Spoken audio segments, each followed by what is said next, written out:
All right, and we are reunited and live.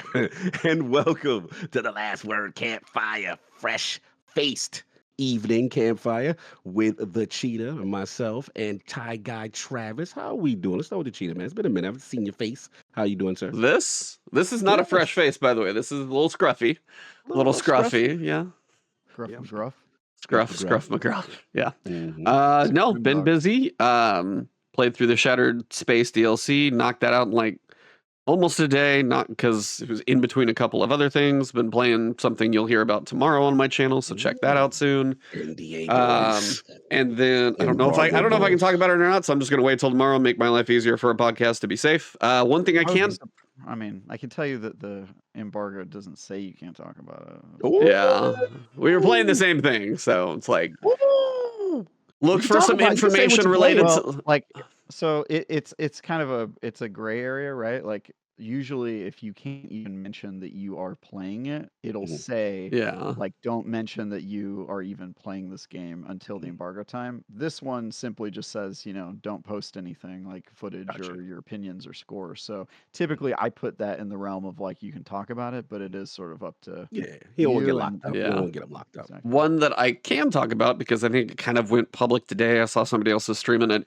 It is called Windblown, and it is from Twinmotion. They made Dead Cells. They were the original creators of Dead Cells, and you can picture it as more isometric like Hades, but Mm, with the roguelike still on it, but a very different aesthetic than you would say that Dead Cells has. mhm. Um, so isometric, very fast combat, just really well tuned though. Final boss in the first realm I've got to many times. Still haven't beat it yet, which is like kind of annoying me because I've got there many times and he keeps beating me. But the progression's pretty deep that you can unlock so far. The more you play, you've kind of got the rogue light where you have some things that carry over, make things a little better. If you enjoy roguelike, isometrics, Hades, Dead Cells, any and all of what I Nice. just said, please Yeah. check it out. It is one that I definitely want to play more. Kind of want to stream it when I have time. I've been a little busy, but I played it in between waiting on a couple of other things, like a good 10 hours.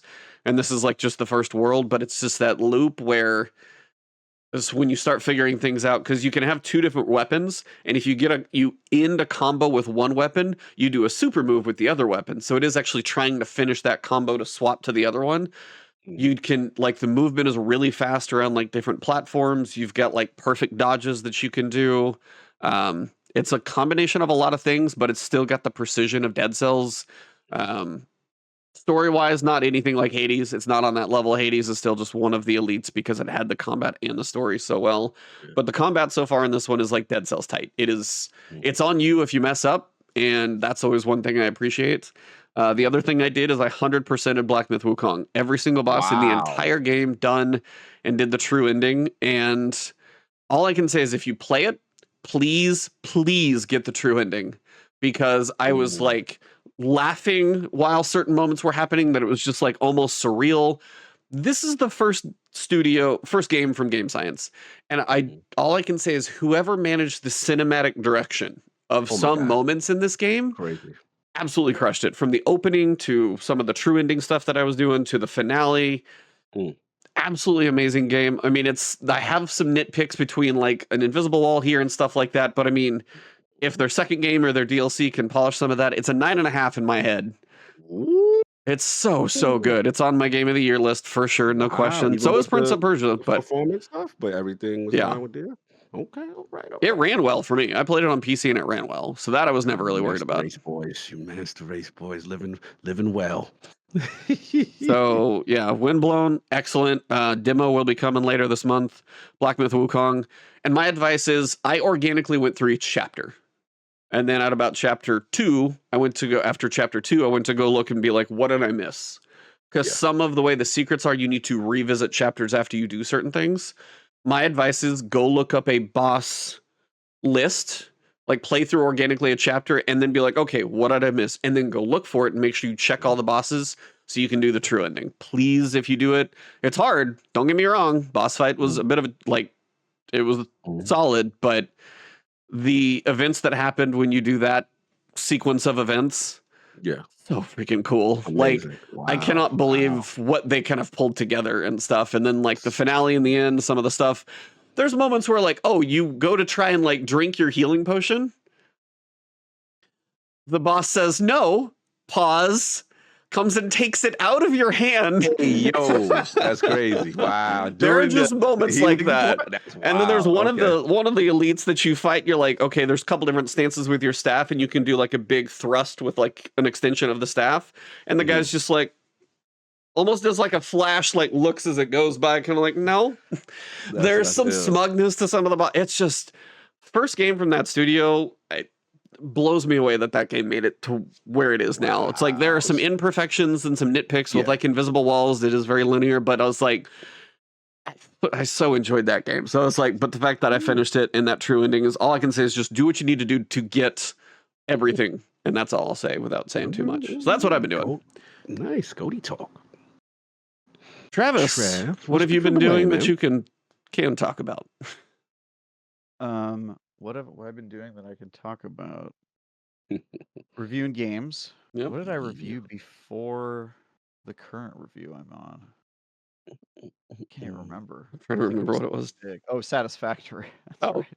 How many Did we hours talk did you end about up putting into that? Satisfactory? No, because my brother's put like 1,000 Yeah. hours into that game. I was curious where you ended up landing.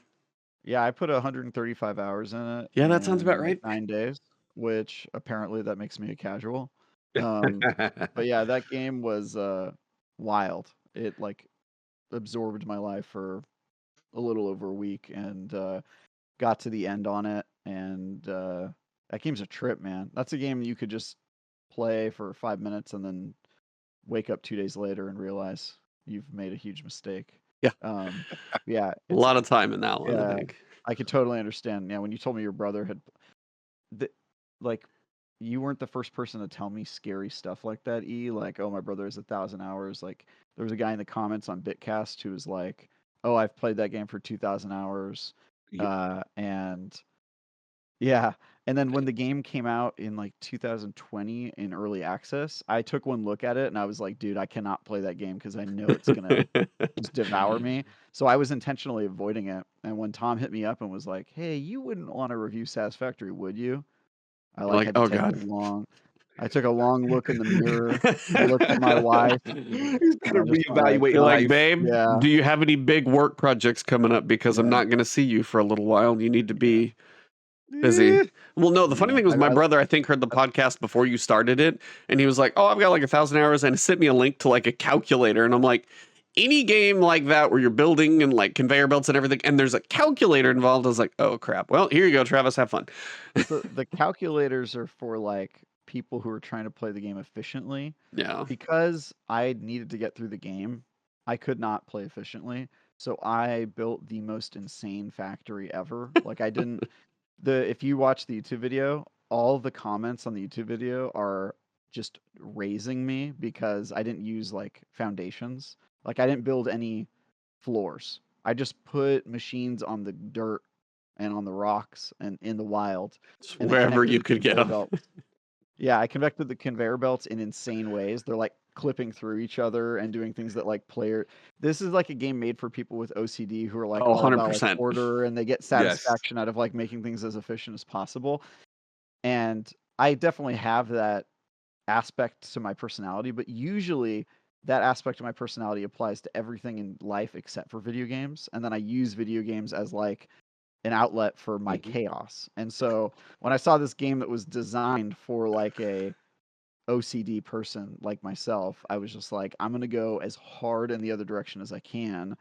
And that ended up giving me so much joy because I got through the game faster, and I ended up not getting to the point where I just like was hating it, because I can't imagine playing that game for like 1,000 hours, at least at the pace I was playing it, and not just like wanting to off myself just because it's so much, man. I mean, I feel like stuff from my brother would be like some of the things in Factorio, you can be like, hey, I need to work towards this thing, or you're like farming a resource or whatever, and he might just leave it on overnight. So I think that's what some people would do, and that's why you could rack up some hours but not be living in it like you did. Yeah, and I couldn't do that because I had to track my played hours correctly, right? I Mm. couldn't just have the game on in the Yeah. background. And yeah, so I was trying to track my played hours correctly, and I didn't leave it on. But yeah, like the game just never ends. Like every time you accomplish something, you're like, all right, after I get done with this one thing, I'll turn it off, and then you accomplishing that one thing unlocks the ability to do one more thing, and it never ends, man. Like you just get so Jesus. down the rabbit hole. So yeah, that game was super cool, and I got so much joy from the YouTube comments because Mm.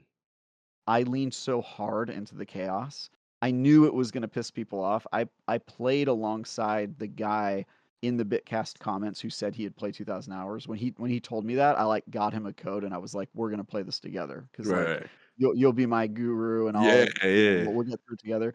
And so he was familiar with a lot of the game, but in the version I was playing, they added a bunch of stuff he was unfamiliar with and they changed stuff. So it was interesting seeing from a veteran's perspective how he was reacting to the 1.0 changes and all the stuff they added. And then Mm. from my perspective, just as somebody who had always admired the game from afar but not actually played it, and he had told me all of the things that was going to annoy the Nice. community, and I made Yeah. sure to do all of them as much as possible. Nice. And there's this one clip that I'm so proud of.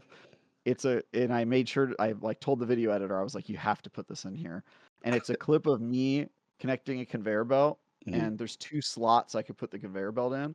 One is a perfectly open slot where the conveyor belt would just go straight in and it would like cleanly go in.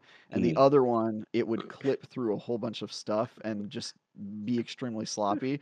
And you see me grab the conveyor belt, start to connect it. I go toward the chaotic one, Yeah. and then I slide over to the one that looks better. And then at the last second, I just slide back over to the chaotic one and I confirm.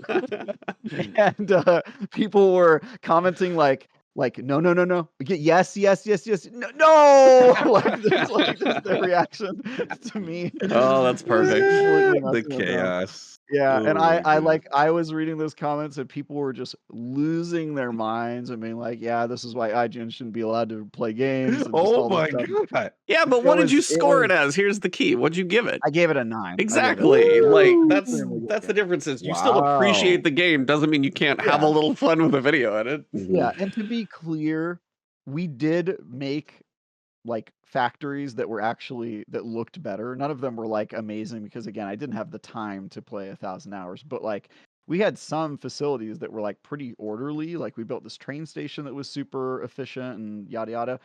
But the main town that I built, we named it Spaghettisburg because it All was the just a little whole bunch conveyor of belts going chaos. Yeah. noodles just going through each other. It looked like a bowl of cooked pasta. And when you were in Spaghettisburg, you just knew that it was going to be chaos. And when we beat the game right before, because when you beat the game, it's you're sending a rocket like into space. It's like a Mhm. big triumphant moment. And so I gave my Spaghettisburg address in front of the other co-op players, and like I had prepared it. I like wrote it. I did a Lincoln Oh voice. Like god, of I did a course. whole I thing for all my. can't. It was, dude. It was so good. He's I got had like so a many good memories PA with that like game. voice Yeah. modifier just to sound like it. Yeah. No, I don't need that, Hilarious. bro. My Lincoln impressions, the key is the squeaky voice. He has a very high pitched voice. Anyway, Mhm. yeah, it was really a trip. And then yeah, I had a little bit of a break, and then I've been working on a review that's also pretty beefy. That review's done. It's going We live like tomorrow beefy morning. reviews. We like that. Um, We like that. and then I think the next game I'm reviewing is like that Unknown 9 game, which I Oh, I've previewed. got my eye on that. I'm kind of And curious. yeah. Mhm. I don't know how it's gonna turn out. My preview was it's got Is potential. We'll that see if we can pull it off. that's not the same people who did Is it not? Banishers, right? That's somebody else. No, it's a new studio. This is their first game. Okay. It kind of had a little bit of that like Super known. I don't know, it was like double A adventure kind of vibe to it. It was kind of how I That's what they're read. going Mhm. for. Yeah. Yeah. So I had my eye. I'll be kind of curious. I won't get to it in the next like week whenever it comes out. Speaking of stuff that comes out in the next week, Ooh. Cog, have you played a demo of something coming Oh soon my here? god, bro! I've been playing games. Yeah, shout out to Metaphor Refantasio.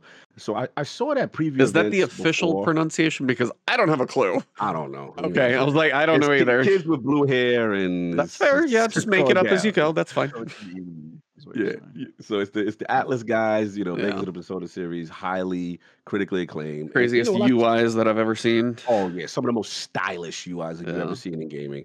So I remember They are seeing it in very people. Oh yeah, oh yeah.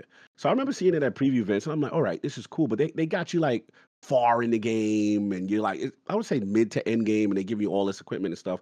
But I didn't really have any context of what's going on. So now you got the prologue demo that's out now, and I didn't realize this thing is like 6 hours, and your I data heard it was more than transfers that actually, over but to the main game. So I started it. I will say, as a guy who respects Persona, and I really like the game, but I was never there from day one, so I don't have that emotional connection that most people have with Persona. So for Metaphor, it was like, oh, this is for me. This is mature Persona. We ain't in school. It's lords and people get murdered and shiesty plots in the kingdom. And Trav, I don't know why. this Whenever you use the game, word shiesty, it's like once a year, but it's kind of great. but Trav gonna like this game because this game has the best discrimination in video game. Everybody's getting discriminated. You filthy elder Oh, race. sweet. You Oh, hell filthy. yeah. Bro, it is like there's like 4 races that I've seen. Like there's these guys with the horns. They call it like the chrome or something chrome. And then there's like these elfin people with long ears. They call the Resance. And like so everyone's got their class structure. They're viewed differently. And like you yourself is this like race that is really, I don't say downtrodden. They're not respected. They have like heretic type magic that is not respected in this culture. Essence So in this world. yes, yes, yes. So it is hilarious. And the game starts off by letting you know where you're at. Like some of the discrimination is so funny, I had to record it and screenshot. I'm like, what is this? Like this is wild.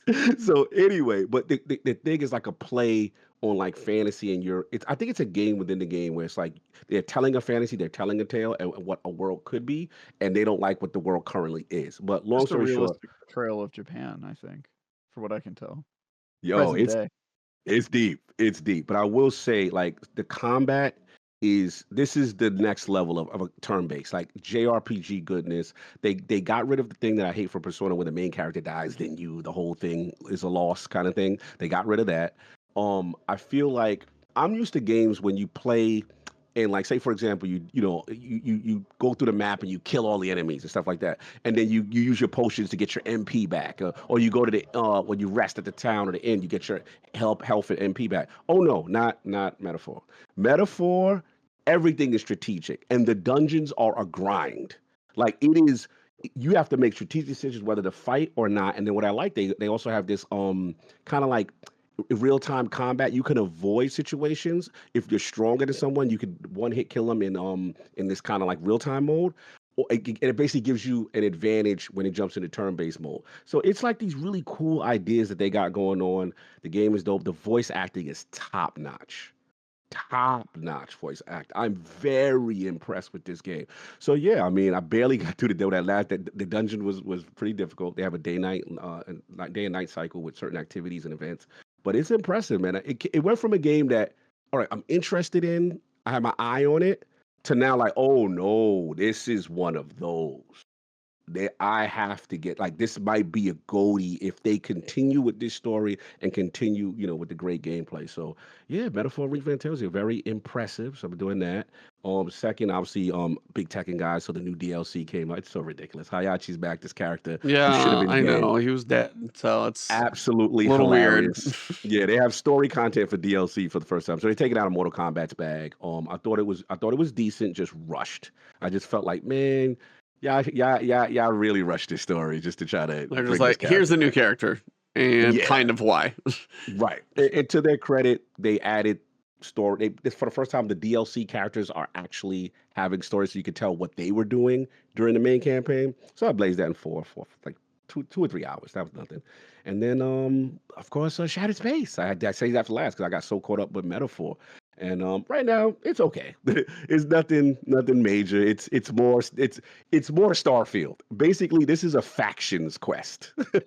Is what this is. This is not an expansion in the truest sense, like a Far Harbor. And I get why people are disappointed. I get why people are like, yo, Do I you expected way feel more. Mhm. obviously it came a year later, so I mean Yeah. some like if it was I heard one thing where it was like maybe it was cut content or something. Like, do you feel like the original game might have felt more well-rounded? Do you think this would have added anything, or do you think it would have been You know what this reminds me of? This reminds me of a more fleshed out. Have you done the Crimson Fleet storyline? I did. Right. So it would be like Crimson One of the Fleet cool got, ones, for sure. yeah, like its own planet. in its own story. It's basically a faction that's isolated, and it really doesn't, from what you guys are telling me and Maddie's telling me, it doesn't affect, because I haven't beat it yet. I've done a lot of the side stuff first as opposed to advancing the main quest a lot. But it's basically a self-contained faction quest. It's Yeah. really nothing in the sense of, oh, this is transformative, this is affecting the unity, this is affecting the overall universe kind of thing. Now, my personal bias is I do like Varun culture because they're very fanatical. They're very it's like a play on Muslim and Indian cultures. It's like a little I just like the what they're trying to do with it, and this whole science versus religion thing, versus religious belief versus scientific fact. What's really happening here? So I like what they're trying to do, but I need to see how it ends for me to make a conclusion if this story is worth it. Now, where they got to come to the front of the congregation is this performance. Oh, This performance on the open world, you can tell the game was not designed for the Rev 8. It's just not. Especially if you're driving in scanner mode. Bro, that it is tanking on the what's Series this? X. Okay, I was going to say Series X. Oh my God, on the Series X, it is tanking very bad. So, I still like the aesthetic of Varun Kai. The interiors to me look really nice. It's kind of fire pits and modern and chic and this, but it's just the outside world. The game is mixed. Some parts of it look good, the other parts I'm like, ooh, the textures though. And to your point, Andreja, I was disappointed so far in the main story. I wanted her to be prevalent. I want her to be walk around, hey, this is my home, or this is where I grew up, and I didn't get that. But what's crazy is when you do side quests, she's so active. She's so, in the mix. So it's just a mixed bag right now. So Yeah. I totally get it. I want to reserve judgment until I beat it, and then I'll give y'all the real. But I totally get what people, and I remember I'm the Starfield guy, right? So I totally get why people are like, nah, Cog, that ain't it. I waited for this. Like, this is just a glorified faction quest that you guys are charging like $30, you know what I'm saying, for whatever it is, that it's not the price to value proposition. So I get it. And then Destiny, which I will get into. I went on a rant on Duke. But for the one last word we missed, Travis would have been proud. I had to get him the business. I was very disgusted at All that right. whole. So Yeah, what let's we're get gonna to it. do Yeah. is we're gonna switch over Mhm. to Destiny content now. Yes. So Let's no do that. surprise. And we're just gonna turn it right back over to Cog. So Destiny time is Yeah. gonna commence, and I'm not entirely sure what's coming. Let's go. Bro, look.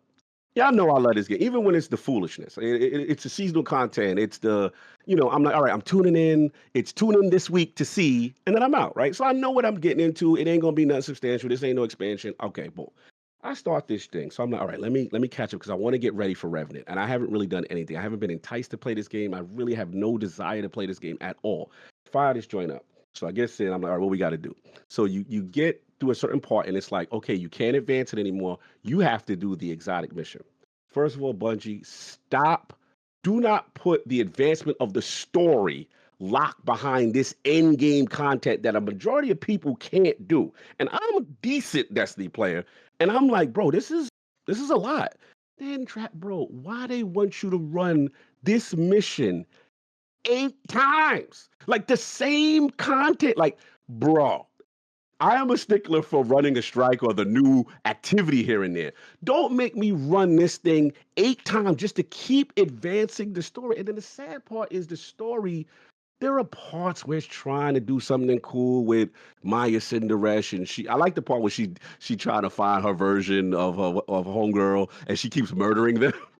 That part is kind of funny A because little she's dark. all work. Yeah.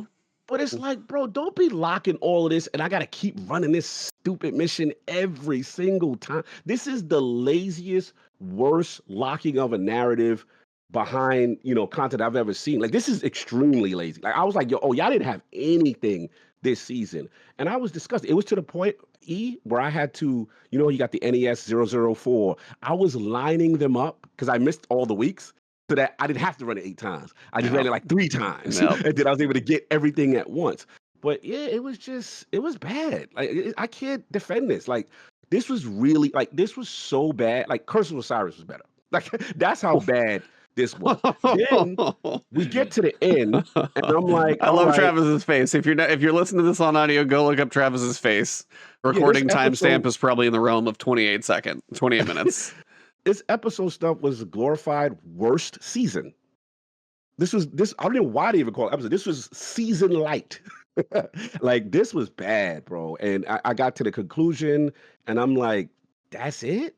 That's what we did. And she slid down the river. Spoiler, sorry. And I'm Oh, we like, talked about that a couple weeks ago. okay, I okay. haven't seen it. I haven't seen it. Sorry. No. Apologies. All good. Apologies. I don't know what that means. So Yeah, okay, good. You don't have all the context. I talked But about it apparently a couple weeks ago. I did somehow, but yeah. we basically got, where we started again. No real resolution, real conclusion. We know this person's coming back, right? You know what I'm saying? Kind of thing. And it just, okay.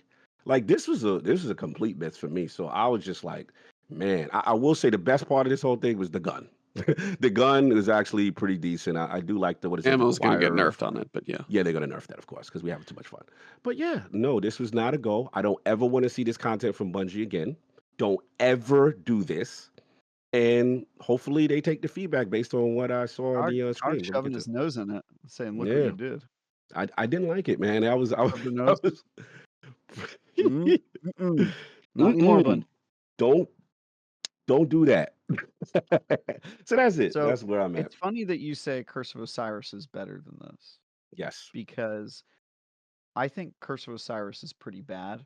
But part of the reason Curse of Osiris was so bad is because back then they were calling these things expansions. Yeah. And the expectation when you call something an expansion is much higher than if you call something a season. I think the best marketing move Bungie ever made was rebranding these crappy expansions as seasonal content, and then people were way more forgiving. And so I think it says a lot that now they've tried to rebrand them as something that's more than a season, and people are immediately like, no, this is just more seasonal content. And so it seems like Bungie's in between a rock and a hard place of like actually making good content, calling it an expansion and being celebrated for it, or trying to pass off crappy seasonal content as something that is an approximation Right. of a season and calling it an expansion. And that people are immediately like not happy with that. Because I Yeah. honestly think if they would have just called this another season, nobody would be upset. I really don't. Possibly. Because we've had crappy seasons before, True. but the expectations were, it's a season, who cares? Like, we're not expecting much. We didn't really pay for it. It's honestly the fact that they called this a whole separate thing, and they pumped up and hyped up how much it was going to be different than seasonal content. Right. And I truly cannot find anything different from what this season is, aside from the fact that it happened over 3 acts instead of Right. I guess my 9 main weeks. frustration is when in the past when they've introduced these cool exotic missions, right? It's always been, okay, this opens up, you have the option to do that, but I've never seen like you literally cannot advance it if you don't do it at all. And I just thought that was a big miss. And I'm like, man, you can't do that, especially to a casual. Like, what are they gonna do? Kind of thing. So yeah, I haven't done Act 3. I Mhm. think was Act 2 the one where you finally meet End of Lakshmi Act 2, I and- think, is where she's teased. Yes. Yeah. So I met her. I like saw her and then ran away for some reason, even though I can kill gods. I ran away from Lakshmi, obviously. Yeah, that part. And I have not logged back on to Destiny since that happened. So I have not played this game. So you haven't done what Cog just went through. Bro. No. And so You would be disgusted, Trav. I mean, I'm probably gonna have to do it because I mean, it's either that or I'm off the show. I mean, am I just gonna? I mean, really, if I don't play this, what is the point of me being on this show? Like, actually, so I'm probably gonna have to play it this weekend. Travis is on the hot seat over here. You told me I have to play it by Tuesday, right? Or it's sayonara. Yeah, what happens? Did they So say the reason I'm wondering about the episode, they said typically I would imagine it's an annual cycle where things go away, but the way the helm is covered in all the I haven't logged in a minute or two, but the way the helm is so covered in, there's like 6 nodes for this episode, correct? Like you got the first activity, then you had Enigma, and then you had the battlegrounds, and then the difficulty, and then you had the exotic mission. Feel like there's one other one for some reason, and I feel like the helm is normally excuse me, not that busy. Yeah, it's very busy. Yeah. So I don't know if they would like move it to a side. It should still be there in theory. If you bought it, you own it, it still should be there. you should be able to play it at any point. They've actually said you should be able to play it at any point. It's all fully unlocked. I just don't know with regards to if it would move positions, change anything. Like if it went to like a weekly rotation, I feel like that would be a year from now with like Codename Apollo and stuff. So I think you would technically have time. And they are standalone stories, so you could probably wait. But yeah, it's just kind of up to you on when you want to get to it. Yeah. It would be interesting to see your reaction and try and cram it in a weekend though. So I mean, basically, that was the plan, right? To Yeah. get your helpy and go through it. I gotta this run weekend. I gotta run it on expert once to do the catalyst stuff because I've done all the oh, secrets you I know. didn't even got the catalyst. I got the catalyst. Wow. Okay, yeah. So I'll do that with you if you're down. Because my review is done, and I don't think I have anything this weekend except for like real job work. So I'm down to run that. Or maybe it'll be fun if I don't. Maybe the show will be 2 people who play Destiny and 1 person who doesn't, and we'll all just carry on. Hunter, a warlock and a used to be Titan. Yeah, is my perspective valuable if I don't? Is that like an interesting kind of? Oh, that's an interesting perspective. They do a Destiny show, but one of them has never played the game. That's kind of an interesting twist. It's like I just Hilarious. listen to you guys talk about it all the time. No, I'll play it. I have not had a single period of time between the wedding and the post wedding, starting a new job, doing some pretty intense reviews, and yeah, I'm just I'm finally at a place where I probably could play this weekend. You could bring the outside perspective, but yeah, why not? Let's do it. It'll be. We'll try and squeeze some time. I would play through it like once, like get through it, go, and then when you're like, do it once normal. Then when you're ready and you're like, all right, I've run it, I know what's going on. Then we can go do the expert. I don't even know if you can do expert first. That's the only reason I say that. Second, it'll be like 2 people gathered around the campfire. You know, when you go camping and there's one person who just wants to stay in the car. Yo, like I'll be the guy in the car. Going like, I really like this. We out there in nature. I don't want to get bit by mosquitoes. Like, that kind of like not really committed to the camping experience. Yep. You're only kind of halfway there. The logo, it'll be a cheetah, a ninja, and then like a car in the background, and you see kind of like somebody on their phone.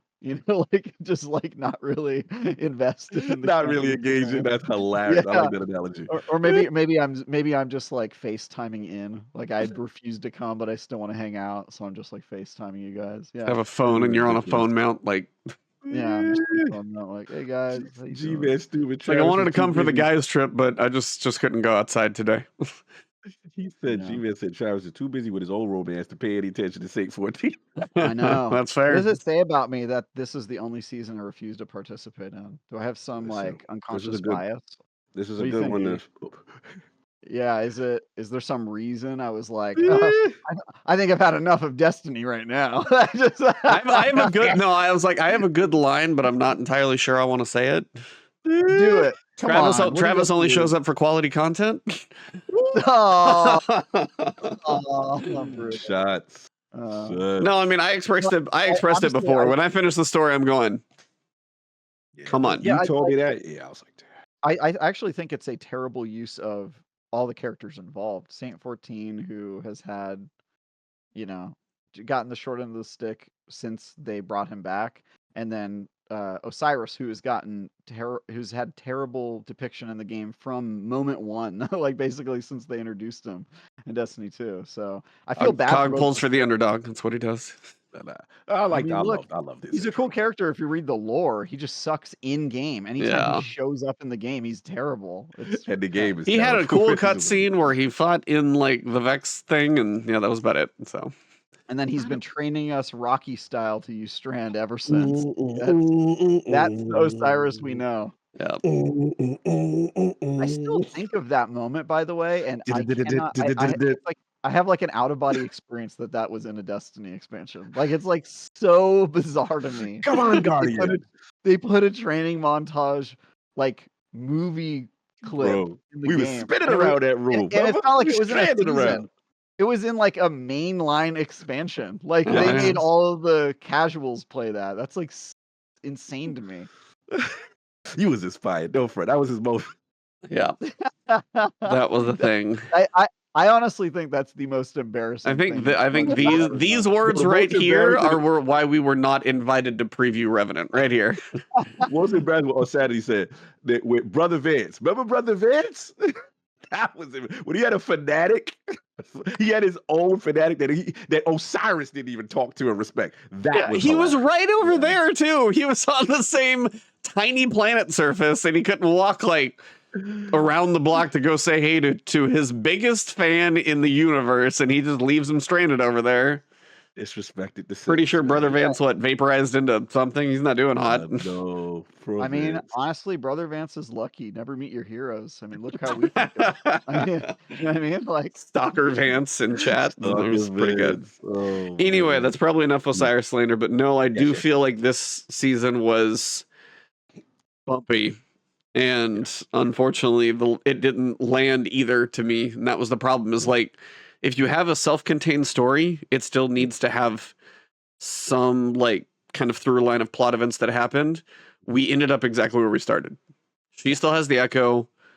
She's back where we can't get to her. Everything we did amounted to pretty much absolutely nothing. And I feel like that's my biggest problem is when the events get done, she gets away. She's in the Vex Radio area, so she's not gone. And then she's like, you don't know what's coming or whatever the final line is. Like, okay, that's it. We already got a warning of the Winnower in Final Shape. Like, this did truly move the needle 0 to me. And that was why I probably had the biggest thing. Repeating the exotic quest in Act 3, that I feels like, I understand exotic quests are not small. I understand they are a pretty big lift for the developers. It's hard to have like, hey, go get your exotic weapon and then just leave the exotic quest alone and put that much effort into something. I kind of get what they were going for, but it needs to be designed in different wings or something. It needs a different design structure than 95% of the same with some small tweaks. And the puzzles were okay. Like they were decent, but not the craziest in the world. Like didn't take too long for me to solo figure them out.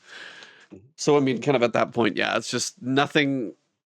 It was like, hey, here's this thing, and then just nothing. No, that was unfortunate. And my other main issue narratively is, you know, the reason we won to me was because we're the Guardian. Because we literally just shook it off. Like why? Like, you know what I'm saying? Because technically they built her up to a little bit of an extent. And what's sad about it is I do like that voice actress. That's She's awesome. Yeah, she's awesome. And there was moments that they had when, you know, she's trying to find her version of Maya, or whatever the girl's name.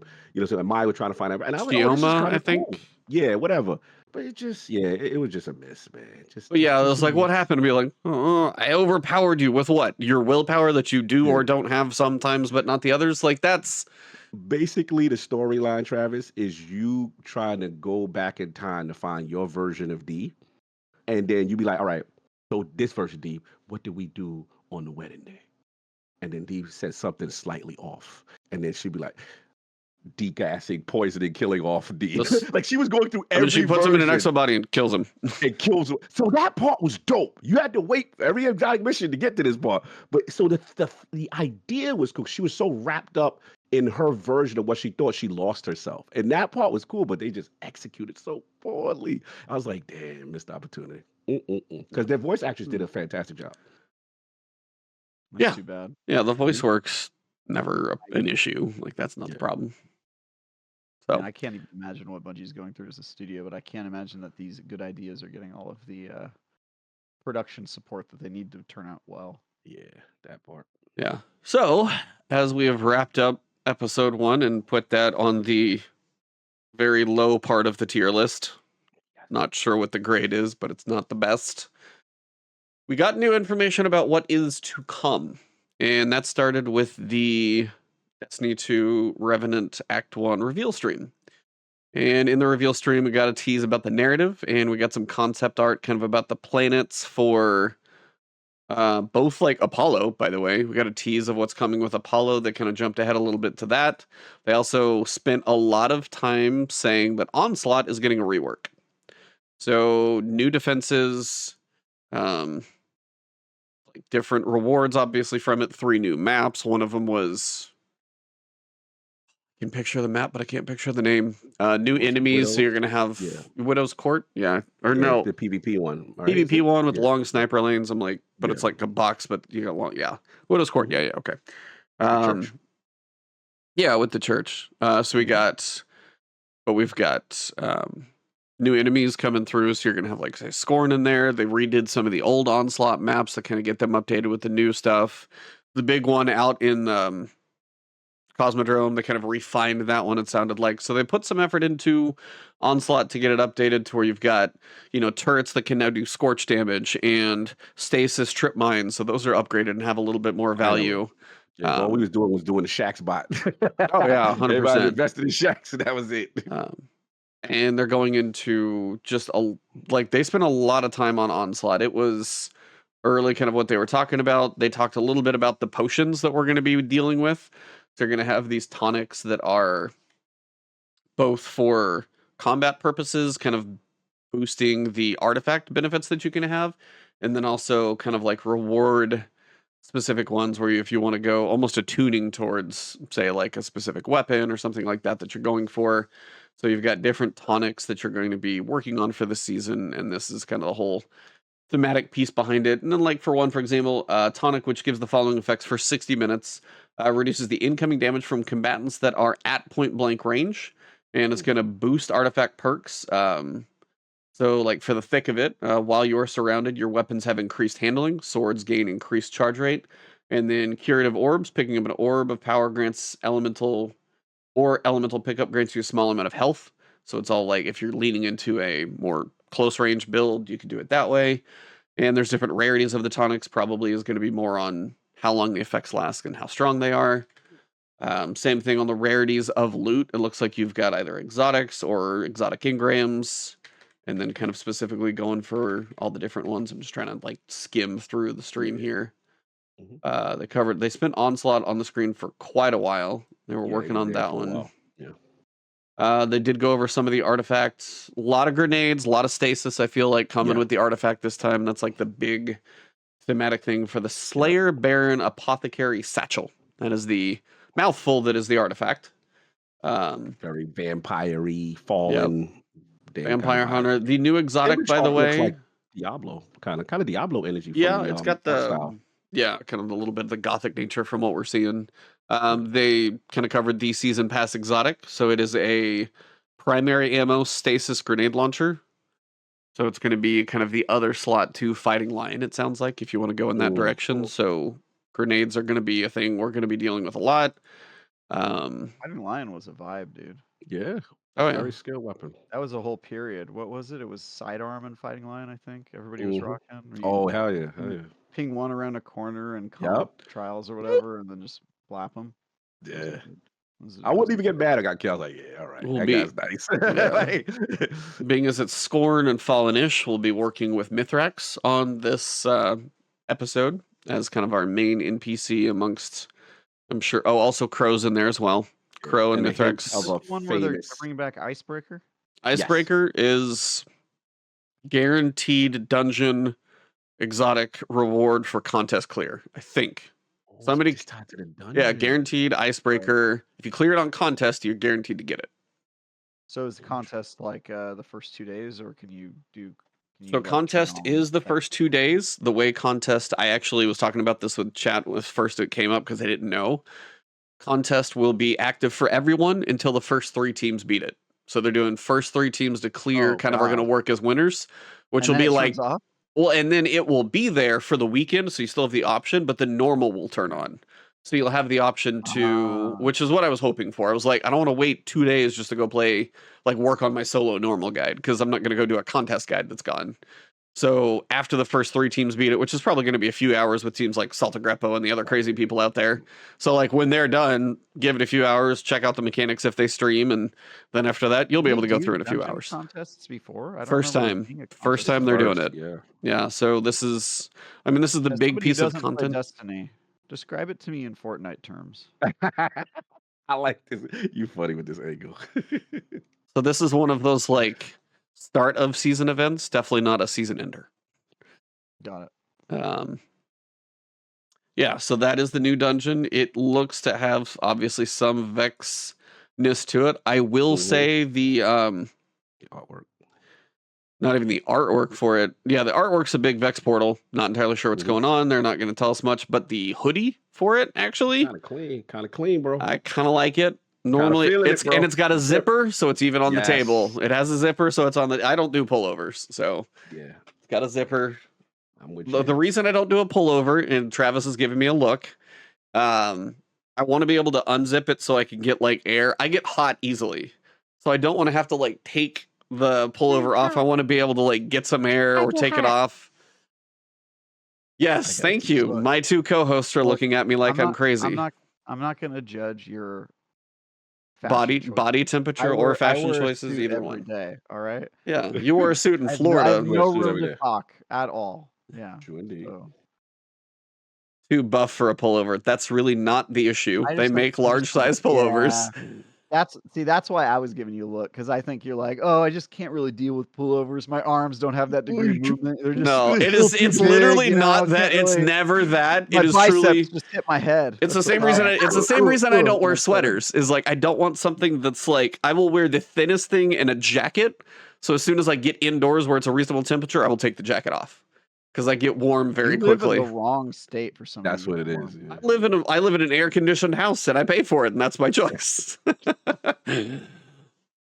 live in a city where you're not even allowed to have an air conditioner. Well, that's would be nice, but it also costs 5 times in your city what it takes to live in my city. But I don't have to pay for air conditioner. I just open up a window, baby. My electric bill is much smaller than your rent or mortgage, so I think I'm okay. You don't know that for a fact, bro. I have a big hunch. Big hunch, okay? Anyway, hoodie looks pretty good. Festival of the Lost is coming back for those of you who are excited. More power to you. You have the witch armor, witch and wizard. So you've got the warlock and hunter witch. The warlock, I think, looks pretty good in these pictures. And then the Titan got the wizard. So you got the two kind of brown and pink, like little darker witches. And then you've got the good side Titan kind of wizard look to it. Yeah, I'll be curious how they actually, because these are still concepts. I'm always curious what it looks like in game, because sometimes the concepts don't quite transfer over as well. Yeah. I'll be very curious to see. But yeah, then they got into more of Codename Frontiers, talking about Apollo and Behemoth. One thing to clarify for everybody, just in case you're wondering, Codename Apollo, Expansion 1, Codename Behemoth, Expansion 2, and then they have the seasons that follow along. Codename Frontiers is kind of what they have made an umbrella for like future features that they're working on, whether it's like the armor that we're talking about or other things. So Codename Frontiers is just like future development umbrella, not really so much like when Codename Frontiers comes out, that's not going to be a thing. Just to be clear, I've seen that kind of mentioned and said. But they showed some concept art for Codename Apollo. And then Allison Lurs was on there talking about a bit about the story and some of those things. Lovely. She was, man, she had her coffee that morning. I even she had her coffee. I sent a message to Andy actually on Twitter. I was like, man, did she have coffee? He's like, no, that's normal. Like if she had coffee, none of us could handle that. And I was like, she is so bubbly. As somebody who doesn't play Destiny, explain to me what these expansions are. That is not your thing. Wait, what? You are not allowed to be the guy that doesn't play Destiny. Why not? It's my new gimmick. Look, I used to be a comp guy. I was here to talk about comp. Then I retired from comp and I was a PvE guy. Now I don't play PvE. It's a natural progression. No, but can you explain to me what the expansions are? So Frontiers is just a bullshit name for like, hey, we're going to keep working on Destiny. It doesn't actually mean anything. Codename Frontiers is kind of like their umbrella for paving the way forward, or the next generation armor, which we'll talk about, or whatever. So Codename Frontiers underneath that umbrella has like Codename Apollo is expansion summer 2025. Codename Behemoth is expansion winter 2025. And then there's seasonal updates and things like that and reward passes. Codename Frontiers is just like what they're naming the future stuff. Future. So basically, they could have just called it as Codename More Destiny 2. Yes, currently More Destiny 2. And basically now they're saying once a year we're going to get 2 major beats, right? So like before with the expansion, it was like, hey, you did the Witch Queen. That was the big narrative beat. And now they're saying 2 per year, obviously smaller in size than that. And then, dungeon and raid with each.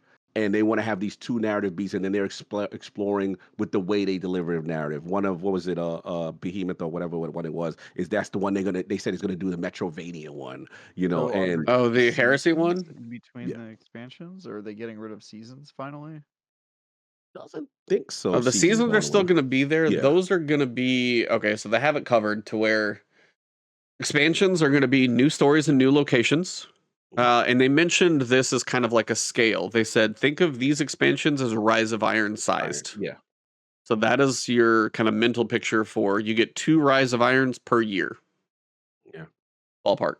So new stories, locations, They missions, can deliver weapons, that. gear. They're going to If they do. could, I don't know how they're gonna deliver that with no support studios and half their that's team gone, what but okay. I'm saying. It sounds awesome. Not to cut you, E. That I was like, wait a minute, Rise of Iron. We all liked if in content size, we thought that was cool. But they're gonna give 2 of these a year, even though they're smaller than an expansion. That's still a lot of content. I want to know how they're gonna deliver this. They had support studios back then too. Yes, good call. So I've kind of wondered about the same thing, and my hunch is that you take whatever remains of the staff, which we don't know who's on Marathon, who's on Destiny. Whoever was working on Final Shape, some of them remain. That would be your bigger expansion team. If you take whatever remains, divide it in half, and then you take your seasonal teams like Tom Farnsworth on Alpha and the other one on Omega, and you just have one team for half one and one team for half two, I would imagine that's probably how it's kind of divided because you have the expansion doing stories, locations, missions, weapons, gear. Apollo will get the raid, Behemoth will get the dungeon. You get 1 raid per year and 1 dungeon per year. That is it. They've kind of clarified that. Seasonal updates are smaller. So you got new and reprised activities. So this would literally be your seasonal content. Gear and artifact mods. So that's just your weapons and artifacts. Modifiers and challenges. They talked about modifiers and challenges as like a thing for more difficulty and better loot. Sandbox meta, and then just like events. So picture seasonal stuff. So really the seasons are going to be probably a couple of activities and then your artifact changes and then probably some new weapons. So I would guess like if you take the full expansion that works on something for a year, kind of divide them in half and they can work on this thing for, a year up until it and the other team gets that long. That's my guess how they'll manage it. Still doesn't seem like it's going to be an easy thing to do, but that's my guess how they would have to divide everybody up. Yeah, very Um interesting. Very interesting. Okay. Just got so to see how they execute this. yeah. Yeah, I don't know how they're gonna do that. That sounds like That's a lot. an Activision promise without Activision's Kind of support. one of those Yeah. where I'm not going to be surprised if things are delayed. Yeah.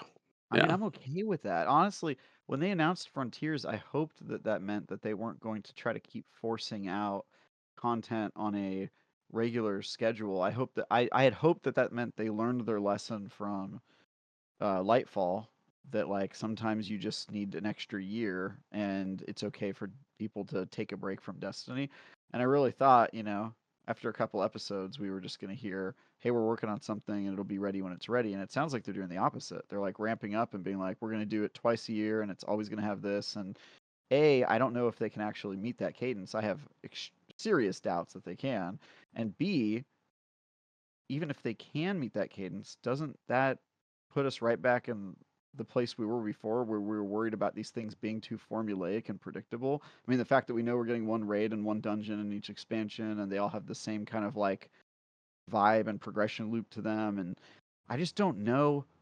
What do you guys think about this?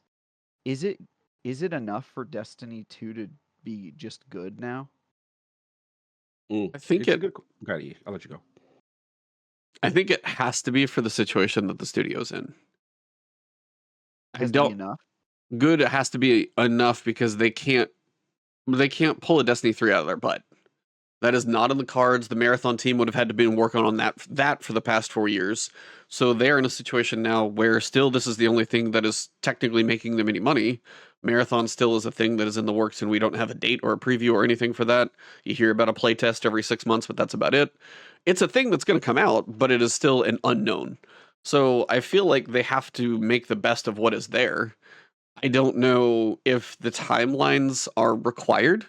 Like if it was stretched a little farther, where if it was an expansion for this was 9 months, there would be 3 seasons, or you get a little smaller tweaks in the seasons and you get 9 months between them, but you still had kind of the divided expansion team working on two things, and that allowed them to do a little bit more. Maybe that's, excuse me, more reasonable, and maybe that's what we might end up getting with like a delay. I could easily see if we do get Apollo that they might have this year-ish to work on, that I could see that 6-month window being a little short for Behemoth maybe, and then the delay or But what I somewhere in mean there. though, Mhm. what I mean by is it enough for Destiny to just be good?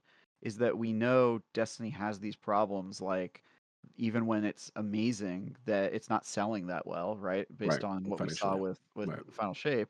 And also we know that the player base is getting smaller and older, which we have concerns about that. So like my question is it enough for Destiny to just be good? Like can it do 7 out of 10 expansions a year that are Mm. smaller and that be okay? Or does it have to significantly change the game to succeed? Does it need to be amazing? Does it like what is your guys' perspective on Yeah. that? Can it just get by? Can it skate by on sevens? You I go, think and then I'll. yeah, Okay. it's a tough one. That because when they was talking about this, first of all, shout out to Eddie Salisbury. I love him, and they He's a good had him, and host. Yeah. he's awesome. I really like him as a host. I mean, he's getting to the point where I'm like, look, Deej, got some challenger, man. Deej is a legend. You know He's what I'm saying? smooth, But this and he's guy. smooth up there. I And appreciate he's it. smooth, man, and he Yeah. plays the game and he's on it. So Yeah. the vibe I got is like, okay, man, they're gonna do two. They're gonna be less. They're gonna be Rise of Iron size as opposed to traditional expansion size. But Rise of Iron size is still pretty substantial content. That's a lot of content, and you're doing two a year. Okay, fine. My thing is, this has to be part of a financial play because you're charging now twice That's the for that big year. question: is what do these cost? That's Right, another and side they're of not this. talking about that yet, and No, that to me, because I'm like, you can't. There's a part of me that's like, I don't know if you can consistently hit that target of content, but the fact that you're making this a mandate to me, this seems like a financial mandate can for you? you to be sustainable. Because we did find out, that the expansions, right, are not sustainable for Oh them. yeah, no, they've said that. I feel, but it's knowledge at this point that seems pretty common. What I was gonna ask is, how much was Witch Queen? $40, right? 40, yeah, How much do you think? What if they ask 40 for Apollo? I wouldn't be surprised for a 40-40 club. I wouldn't either. There's also the possibility that they have less pressure. When you get rid of half of your staff, you don't have to be as profitable. It's Like that's also just could be a reason yeah. why they're Yeah, your head count is your biggest expense no matter what company you're at, yeah, right? especially And for so software. Yeah, Right. half the head count, you could maybe afford to do two $20 expansions a year That and would be interesting. pay 40. I think it would probably be at the I'm thinking lowest, probably 30. 30. 30, Yeah, probably 30, Yeah, right? then you get $60 a year, which is the same as if you got Mhm. a full game every yeah. year, which is more than most companies are doing. And it's not Right. their only source of revenue. They have microtransactions, they have piecemeal content that they sell, season passes. It sounds like your seasons are still going to be Mhm. a thing. So they have a lot of opportunities to They take did money say from they're the getting player. rid of the dungeon key. Yes. Small Thank God. glimmer. Yeah, I Oh, was like, thank it's the only, God. it's the big thing My that comes with the expansion, so it's kind of would But be my concern is that none of this fixes the larger problem with no. Destiny, which is that they're bleeding players and Correct. they don't seem to have a plan for how to make Destiny exciting or flip the Right. script So or do something to new. your And point, I need to know what I'm that is. with you. And what I got from the stream was their answer to that was we are gonna do for the first time different things every DLC. So one's gonna be Metrovania. One is we're not gonna tell a linear story. Yeah, We're gonna Apollo's do not all linear. this That's the thing, first one. and you do it how you want to do it, and then you could get to this conclusion. So I will give them this.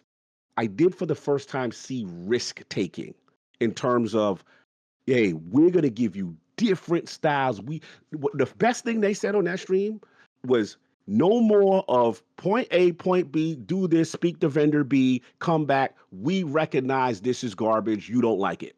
And we're done with that. From now on, it's going to be different every time. So there's a part of me that's like, ooh, that's cool. This time Metrovania, this time non-linear story. But again, like you said, you have less people. I need to see the execution before I have faith that you could really Yeah. do this. But I That's the like big the thought one. We process, had is what, talk what I about I mean, got. episodes, and then we got this episode. You can have talk about doing new things, but how far is it? That's where I would yeah, wonder. I will always appreciate them taking risks, but there's the two problems I have is one, we've already heard this narrative before when they told us that episodes were going to be super different than seasons and then they weren't. So like I'm just a little hesitant to take their word that these expansions are going to be like significantly different.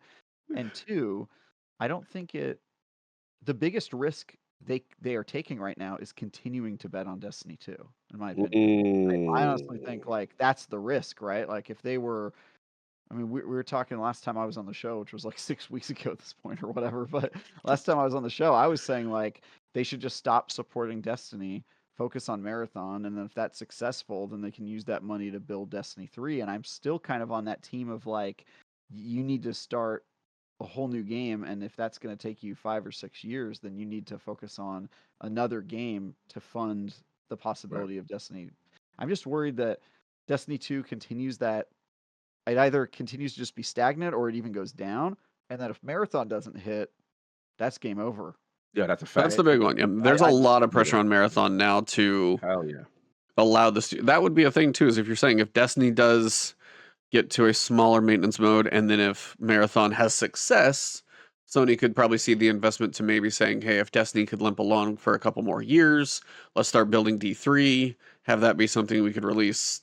Who knows, 2028 for your next gen, whatever. All that. I mean, it's going to be years. It's going to be 4 or 5 years to make something of that scale. So it's not going to Mhm. happen soon. But they need to see that studio something they still want to invest in. And Marathon right now is. Sadly, again, it's like how many times are we going to talk about Bungie with these make or break moments? But it's like Right. financially, this one feels a little I bit more mean, because you already laid off half your staff and then half of it's working on your i- kind of only in the money games maker.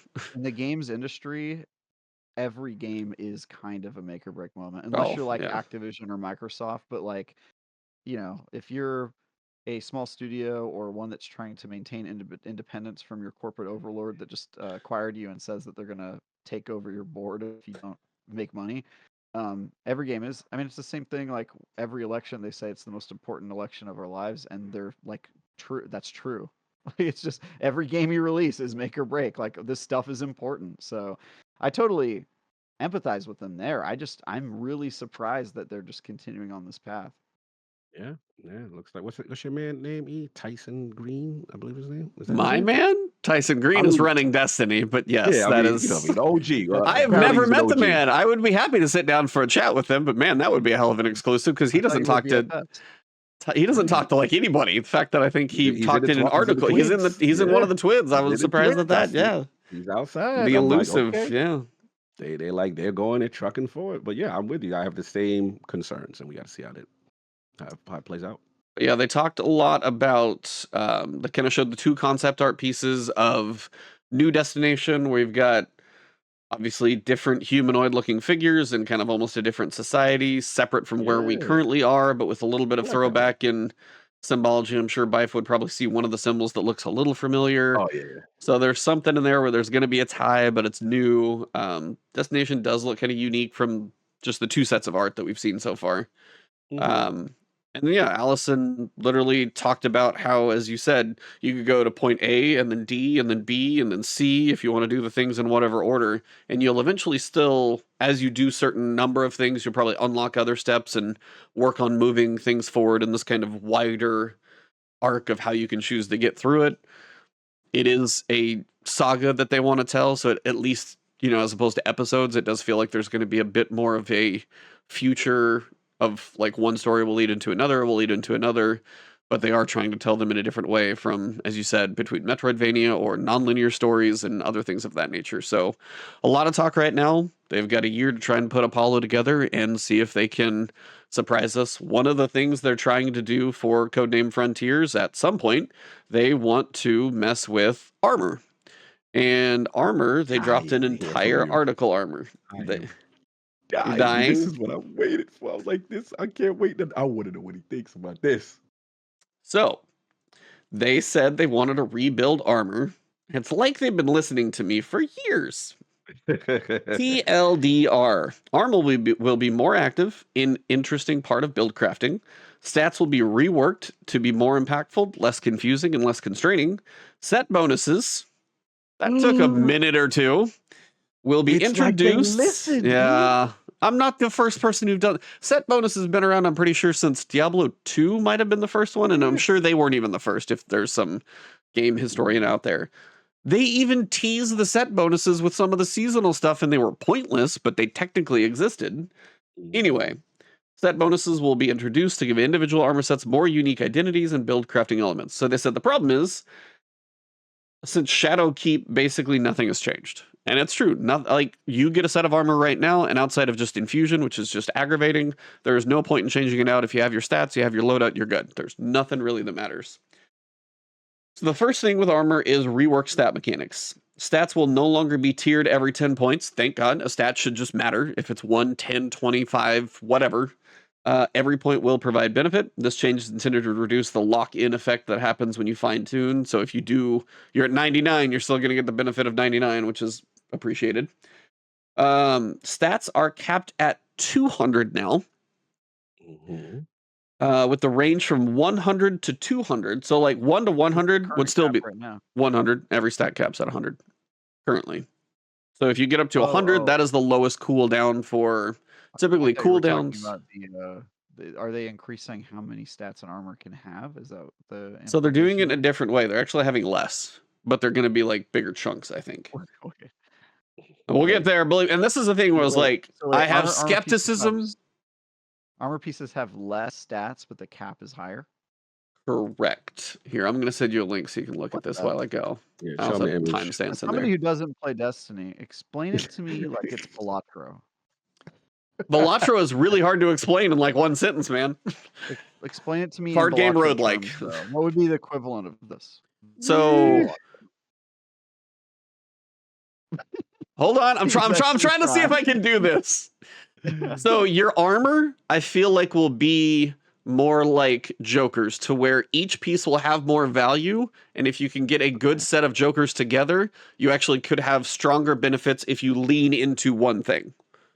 How'd I do? Pretty good. Okay. Pretty good. I like it. I hope get used to this, because this is going to be my bit now on the show. Explain it to me like it's, and I'm just going to say it has to be something I've experienced, though. If you say, explain it to me like it's D&D, I'm out. I don't have the knowledge. Too bad. I would never ask you to explain 5e, that inferior rule system. Anyway. So, stats currently go from 1 to 100. Things like resilience, they give you a certain amount of damage mitigation. Things like strength give you a cooldown on your melee. Now, if you go over 100 up to 200, they're going to provide an additional powerful effect. For example, they use strength as something, and they say if you get strength up to 200, it gives you a higher and higher chance that you're going to basically double cast your melee. So if you really lean into a like you cast it and immediately it would double up. Like if you have a thrown one, it would be like probably 1, 2. This is just the general that I'm kind of got from what they said and I've read. They don't have a lot of examples. It's still in the works. But yeah, that I need more explanation. Again, so do I. This is where like Cog was wondering where I'm at, and I'm like, I have skepticism until proven. That's kind of where I'm at. All right. Skepticism. So the stat bonuses didn't excite you. I gotta see it in action. Chesty, all right, I'm in favor of this now that we Chesty, baby.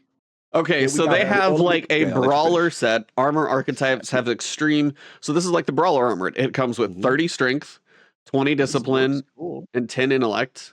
You got literally a hand cannon loader and something else. And you just see you have a primary stat, you have a secondary stat, and a tertiary stat. Again, I don't know, and this is rough. These are all round numbers. We'll see how it goes. But you can see like the stat setup they have right now, they've got 150 discipline, and then they've got 200 strength. All of their armor, this is like their totals? It looks like it, because yeah, this piece has 30 strength, but they have 200 total strength. So this is just an idea that so instead of every single piece having... Yeah, they're getting rid of the junk stats. They said, yeah. Oh, shit. Yeah, that's rework. Yeah, things are much spikier, and the things that is like, oh, you have 2 here and 4 here, they're getting rid of that. It's just like you're gonna have 3 different chunks. Are they gonna make me do? You are gonna regrind armor. Sunsetting. Are they gonna make me do Zur like articles again because of this? That's what I'm wondering. Oh god. So legendary armor will have a stat archetype which determines the primary and secondary stats, with a third being a free roll. These values should overall be spikier, leading to fewer points in dump stance because 3 of the stats are truly not involved. The class slot, Hunter Cloaks, Warlock Bonds, Titan Marks, will have a full stat distribution on par with other slots. So those aren't pointless now. And there will be a smaller number of unique stats on armor with larger contributions to these stats, with every stat point providing a benefit. That alone for me is good because I get so tired of being like, oh, I'm at 99. Well, tier 9 is definitely way worse than tier 10, so you got to make the difference. And now it's not as much of a thing. Set bonuses, you're going to have a 2 set stat bonus and a 4 set bonus. When they talk about the sets, some sound better than others. Like Tex Mechanica, not really selling it for me. So if you get like the 2-piece Tex Mechanica one, and when you shoot from the hip, you have increased movement speed and handling. And the 4-piece Tex Mechanica one, weapons have increased range and accuracy when hip fired. If you, By the way, shooting from the hip, that is terrible, like way to handle a firearm. I just want gun owners out there to know this. That Yes. like you shouldn't do that. No. Aim a little. Yep. God, look at God. God's now- like, nah, dude, from the hip. From Now, the hip, dude. nonstop Last word, aggression, guy. like nonstop aggression. Final, and again, these are all probably works in progress. None are final. This is just a couple that they have an idea. Nonstop aggression, final blows with freshly loaded weapons heal you. That alone, pretty solid. So if you're a reloader, and then maybe you get a perk on there where you reload more frequently, and now you're kind of leaning into that a little bit. And then the 4-set bonus would be damaging a target with shotgun or fusion rifle increases the damage it takes from those weapons for a short time. So if you go nonstop aggression, you lean into a fusion rifle, now you've got bonus damage on that big target, so you can chunk them down probably quicker. Demolitions expert, direct hits with explosive weapons temporarily increase their reload speed. So if you just dump a clip of ammo, they're faster. Singles are going to be quicker. Repeated direct hits with explosive weapons temporarily increase grenade ability damage. Vanguard operative, activating your grenade gives you and nearby allies damage resistance against combatants. So if you just activate a grenade, you're helping everybody. So I mean, you could do a 2-piece. These perks? What are these? These are Mods? set I don't even know. bonuses. These are set bonuses, 2 and 4-piece. Sorry, I completely zoned out. No, you from good. much of it. Place. When Defeating. Ivanta starts reading Sorry. the list, I just It's my very, brain very just monotonous turns and into very noise. ASMR. I appreciate that. Yeah. Yeah. Can you whisper into it? Can you whisper the stat bonuses? So, Vanguard operative, activating your Oh. grenade gives you and nearby allies damage resistance against combatants. The 4-set bonus, defeating champions with a finisher, generates special ammo for you and your fire team. Scotty B's like, what's up? What the hell did I just walk into? How's chat doing Anybody tonight? else, Hopefully you guys just walked into the fun there. Anybody else a little hot under the collar? Travis has got to Yeah, loosen that little tie steamy. there. A little steamy. Yeah, we get sexy E now. He prefers just to be called Sex E. Badoop. Boop. Yo. Well, So listen, E, how for you me, feeling- oh yeah, I was gonna ask you one quick question. Yep. And now, yeah, how are you feeling about the extra spike distribution where they say, hey, if you like double into go past the 100 with grenade, you could potentially get a second grenade or things of that nature when you really overinvest past the 100. So the couple that they mentioned, like providing an increased chance to gain a bonus grenade charge whenever your grenade becomes available. So that's the grenade one. So if you have higher stats, you might just recharge it, and then all of a sudden you've got 2. So there's a chance for that. If 200 is like a guarantee, that's an interesting way to build into like almost having an exotic benefit out of your stats. Melee, increased chance to gain a bonus melee charge. So basically it sounds like you would get an extra charge. It's not like it would throw it twice, because I was wondering about the animation and everything a little bit too. Now they also mentioned for like special ammo. I don't know why this would be a stat that they're working on. This is weird. From 1 to 100, increase the rate at which special ammo bricks drop from final blows. Now here's one thing that already bugs me. That makes sense to me. Yeah, no, that's Because totally that way you fine. take it off of the mod slot, right? Yeah, they're freeing up mod slots. That's how Free up I'm mod Add slots, some but armor. still, some of your build crafting is based around ammo. That's a frustration I Ooh. have. Like, I know it's That's okay, but it's passive. You know what I mean? it is a little bit to a point, and then from 100 to 200 provides an increased chance at a double-sized brick. So I mean, it's one of those things. Double-sized bricks. Of course you do. Big on the double-sized bricks. I like it double side. Huge, dude. It's like that's just me. That's just how you do. That's just how I roll, dude. Look, as somebody who Double doesn't sized play brick. Destiny, explain to me a double-sized brick in Doom Eternal terms. I'm done. He is Um, hilarious. yeah, it's just kind of one of those things. It's like when it comes to build crafting, we've had games. You have games like Diablo with set bonuses that do kind of lots of things. You have armor in. Sorry, I love the sentence. When it comes to build crafting, we've had games. This is very No, this is I was funny. trying to. I was trying to think of one, and the one that was coming to my head was not Outriders. Is that the? That had some Yeah, really awesome build crafting, really good. and it was Really all good build around craft. lightning and Underrated. chains and crazy things that you could have your armor do. When you come back and have one of your armor things be about special ammo bricks, that doesn't excite me the way other things that they list below can. Stats having a chance for a double charge, that's a little more exciting than just having ammo bricks drop. So it's like, do you want the ground covered? If you lean into it too far, then the ground's covered in green ammo and you probably can't pick up too much. It's just, it's a weird one that they still always have so much of a focus around ammo being this crucial thing. And I'm like, I'm just trying to not die and shoot the things. Why ammo is the scarcity based off of like mods or now stats is still one of those odd ones to me. I guess I'm more okay with it because they switched to infinite primary ammo. I mean, So that's true. it's not like in Destiny of years past where like literally the game was I can't use any of my weapons and I have to wait for my ammo to come back. Remember that? Yeah, That was sense and all rip. that. Yeah, And yeah. so it's like because you have infinite primary, people care about special ammo. It's part of the economy, and some people rely on it a lot more than others. I kind of see their logic here. It's Mhm. really just a matter of like, does it dominate all your build crafting? Do you have to give up on like every other possible perk Right. and thing just to make like special feel good?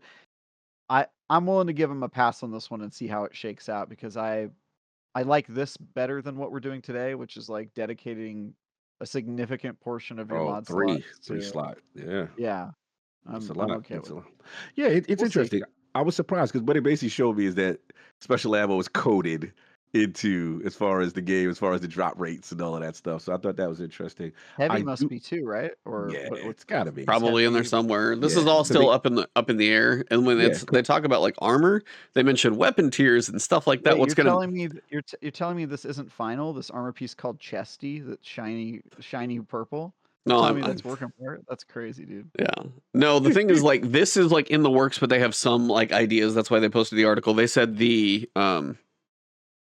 weapon stuff is way more in like planning stage. They haven't narrowed yeah, down anything to talk about there yet. So making weapons more than just like stat bumps and stuff, I think is still a work in progress. The one thing at the bottom, vault space. Now you're gonna have ooh, 2-piece and 4-piece set bonuses for a certain yep. set. Then you're gonna Oh have boy. different stat rolls on those sets to potentially. So it's like right now a lot of the vault's weapons because your armor's kind of good plus exotics.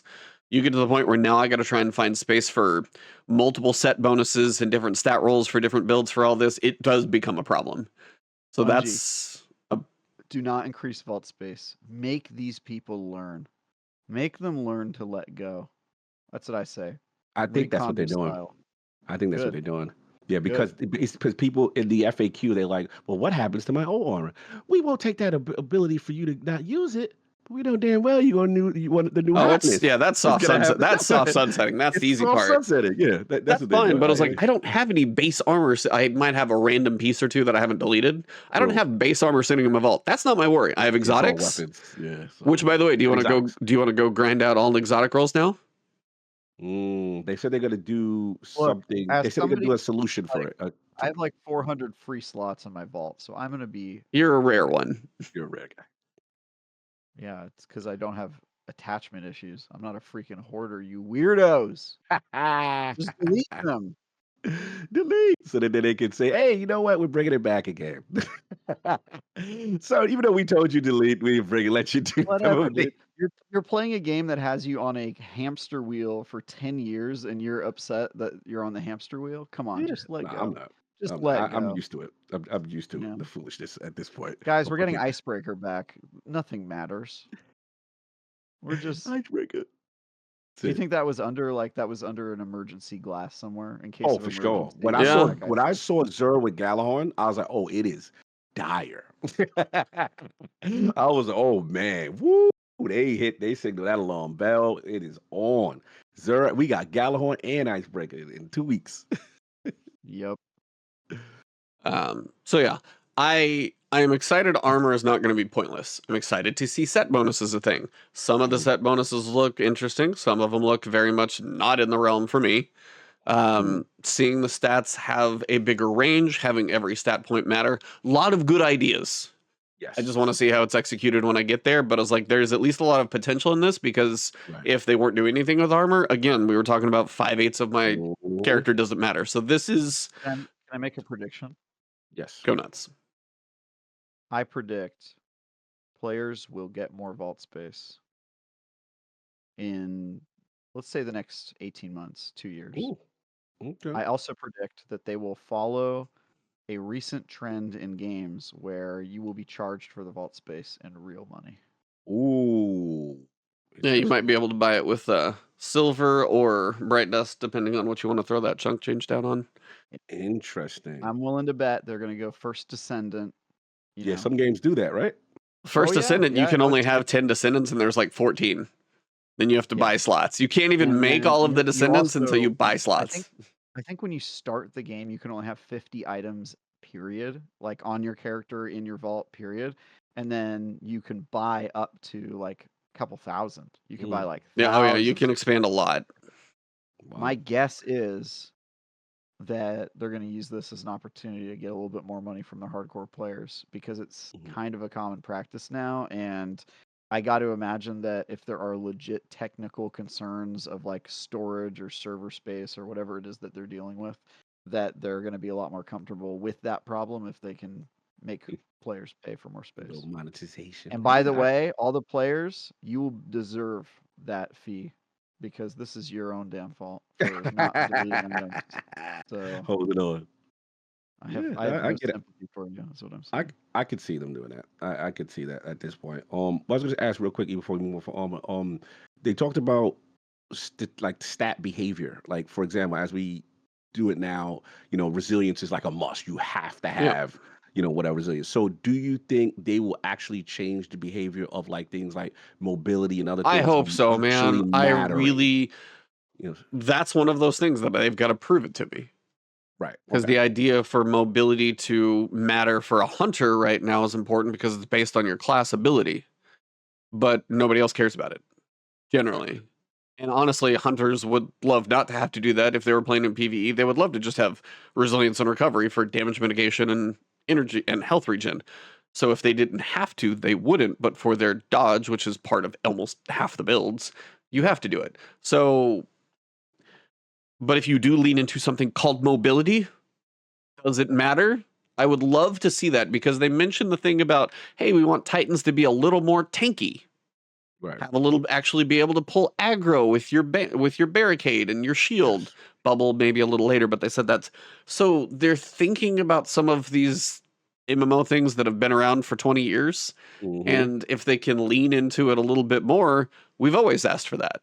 Will it get I there also with think Apollo? I don't know if it's that fast, but I maybe it's a I big shift. personally I think that the base stats should vary based on your character class. Oh yeah. Maybe even your subclass. Like I think Mm. if you're a Titan, your strength by default should be higher, and your resilience by default should be higher. And if you're a hunter, your mobility by default should be higher. And then I think on top of that, whichever subclass you currently have equipped should also impact like your That'd be base awesome. That'd be starting awesome. stats. See, all of Because that stuff it's is weird that my Titan can be a super fast, squishy boy, and my hunter can be like a tank, and that's just yeah. Yeah, okay. to It get to just really is weird. Yeah, dive into the archetypes. Yeah. Yeah. yeah, the classes don't have much identity in Destiny outside of you have abilities and you have guns. Yes, certain Especially now that classes they're have sharing abilities, but grenades. They're sharing yeah, they're Yeah. Oh, sharing yeah. grenades and they're grenades. sharing abilities, and Yeah. they've Very. been And starting to prismatic blend is a a little lot. more universal blending of stuff too. Like I have gunpowder gamble and you might like so it's just I would love to see them do that. And that's the type of evolution Destiny would need to have. You would need a big kickoff along with like a your Hunter Titan and Warlock, never like you've seen them before kind of thing. And if they could do that with a big launch and a big push and work on something like that for a big expansion, maybe, whatever the third one is or fourth one or fifth one. That's the type of stuff that they really, really need to get to make this game continue to live. Because if you don't, that's where I do think the stagnation will continue, because if I get armor that gives me a chance at double charge, that's a cool way to kind of get into a build. Set bonuses could lean into it a little bit more. But yeah, you still need identity that sets you apart, because right now it's pretty minimal. So. Let's see. That pretty much covers armor. So again, there's a lot of potential in this. At least they're mentioning set bonuses, stats, and all those things. So I think there's hope. I just gotta see how they execute on it. It's gonna be a year, so we got time. Not really thinking that's coming anytime soon. We also got a massive TWID, and I'm not gonna go through every single line because Dado did it for an hour. I think Fallout streamed it for an hour and a half. He said, just reading it, he summarized it. He summarized it in a half an hour. I'm not gonna go through it all. Big highlights for Revenant. The weapons for the season, for the episode, I still call them seasons, they will not be craftable. Right. They're leaning into more things like Into the Light with attunement, or if you want to go after certain guns, you can have that probably drop more frequently, the same way they did previously. That's one of the biggest things, I think, for the people who want crafting. Won't be too happy about it. The people who want the random RNG-ness, you're going to be getting more of that. Crafting isn't going away, but for the seasonal things that will probably drop more frequently, like we were showered in loot for the seasonal drops this season. That's true. So if they shower you with loot as you're playing the seasonal activities, you're probably going to get something close to what you're going for. God rolls would take a little bit more of a grind, but that is a big one. So I wanted to ask you guys, as that was because one of the bigger things I saw. Does that excite you? Does it matter? Seasonal weapons, yay, nay? It doesn't matter too much to me. I'm not too like pissed off by that kind of thing. It's just kind of like, even now with the current season, what is it, Marty's retribution and all that stuff. The Saint weapons are not craftable. So look, we know part of it is to enforce the grind, but I feel we're at the point now with, especially when you get a good roll and then it go enhanceable, you can kind of match, what you're doing to craft. I know the people that love crafting. I'm not gonna knock it. I don't hate crafting either, but I don't mind if they save crafting for like the DLCs or the bigger stuff or the raids and the in game content stuff. I don't mind it then. So I'm okay. I'm okay with it. And then they're doing, which I think is better. Shout out to Robert Jones. I like double perks. I like double perks versus, as a reward, so that like I could use something for both PvE and PvP. Yeah, and you get a quicker shot at your better rolls too. Some of the worst things is when you get a gun that actually has viability in both places, and then you have to have two separate versions of it. You know what I'm saying? Like I do that right now with Elsie's rifle. Like I love that rifle. It's fantastic in PvP. That's my PvP go-to pulse. But then also in PvE, if I got a little destabilizer, roll, I can run it. So yeah, I'm okay with it. Yeah, I mean, you got something like a stasis double fire grenade launcher. Sounds a little interesting. So that one's kind of like a new, probably a breach load archetype, if I remember correctly. Stasis aggressive frame hand cannon. So that's going to be a burst. Arc adaptive frame pulse. Stasis lightweight. Stasis is going to be a big thing for this episode, by the way. It's all over it. So we'll see. I mean, if you get most of the content, if you played for a while, you're going to be able to tackle it with the arsenal you currently have. And then, hey, if you finally do get a good roll, I will say, as I think even probably Dado skimmed in one of his mentions, was that like, I'm not just like, oh, it's not a red border, gone. It is a different mentality about your loot. So it is one of those, for me though, and for depending on the time of what I'm putting into Destiny, how much time you have to play depends on how good some of your rolls are going to be. There's no light at the end of the tunnel now. So for some people, it's like, hey, if you could log in, you get your guaranteed red border, and eventually you could. But for some, that's all they would be like, I only need to do that. Same thing I kind of did. I only need to log in and get my red borders, and I'll eventually get there. So the need to grind wasn't there. You will be playing Destiny more actively if you want the really, really good rolls. If time is a limiting factor for you in Destiny, that's going to make life a little bit harder. It's kind of a can't make everybody happy kind of thing. Yeah. Somebody's going to get pissed off. Yeah. I mean, they go through weapon mods, exotics, weapon perks. I mean, this is a 8,000 word TWAB. Not going to hit everything. Fighting Lion spawns a volatile burst on direct hits. I mean, that could be kind of fun. That was one that I know I saw. If you guys have any in chat, or if you guys know of any like big shout outs, Um, Huckleberry fully reloads on kills and replace the catalyst with kinetic trimmers. You can see some entertainment value there. They go for PvP weapon micro tuning. I mean, we're talking about baby fractions of numbers here, so I'm not even touching that stuff. That is for the Fallouts and others. Archetypes for weapon changes, sniper rifle damage against. Damn, they really want snipers to have me strong. I'm seeing these numbers. Hold on. So in PvE, snipers reduce flinch against combatants by 50%. So you're not getting flinched off in PvE. Camera roll by 10%. Increase damage against miners, 60%.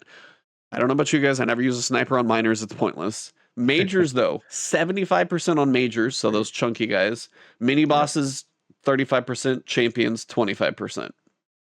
So snipers, they really want to push snipers, especially in that, like, I love my supremacy sitting up in my top slot, so it's probably just going to live there. I hate jealous of your role. Yeah, that one. I eventually just crafted it. That was my only thing. For like supers, it looks like Thunder Crash is getting a little stronger, but Curious of the Falling Star is getting weaker. Damage isn't changing, but less needed. Pyro Gale is getting a little buff for the Titans. Yeah. Celestial Nighthawk versus damage versus bosses is a little less because that's just a crutch for pretty much everybody. They're like, I didn't even look through all the exotics. I know they're reworking some. Some got full rebuilds. Mask of the Quiet One was typically kind of pointless, but now if you're like low health, critical health, you can get Devour to proc, which is cool. I'm trying to see. They look like they're leaning into everything that seems dark and vampire-y from an exotic and aesthetic perspective. They're giving those things the rework. So, you know, your Titans with your mask, Warlocks with our Skull of Amakara, or everything evilly, Halloween-y, darky is like being, invested in. Stop it. What did you call me? Of all people, he can say whatever he wants on that one. So I'm allowed. I'm not. I would be insta canceled. A really fast way to lose your career. Oh, that's fine. You can have that one. You not even fighting. No, I like to use that one when somebody in chat says bad juju. I go, "What'd you say to me?" Hey, yeah. You're ridiculous. That's different. Oh man. So, I mean, there's a lot of tweaks if you want to read through the nuance and the minutia of everything. They did say this is the big Sandbox moment. There's not going to be as much of one when it comes to the rest of the episode. They're going to kind of save that for the next episode because this is pretty chunky. Yeah. Let's see, Garden of Salvation. They're finally getting a little bit to that one. Your Void Adaptive Hand Cannon with Rampage and Kill Clip. That's just going back to old school Season of the Forge. And then trying to remember, Kinetic Aggressive Pulse Rifle. It looks like I saw a picture of Go Figure somewhere, probably. Oh, it's the seasonal one. Looks like Go Figure. So that might be, your kinetic. Aggressive Boast. Bygones looks like it's coming back to Gambit. Sorry for those of you who do like Bygones. You have to go play Gambit. Any Gambit updates? I did get nothing. Nothing about Gambit in there. Yeah, Kindled Orchid is what I was thinking of. Thank you, Scott. Wow. Oh, wow. Gambit. I thought that was a core activity pillar. I thought that was a pillar of the... Is that a pillar? Oh. If that is a pillar, it is in the current state of like the Parthenon in Italy, and it is just deteriorating over time due to decomposition. That is the only thing that you can still call it. Is an old historic example of what a pillar used to be.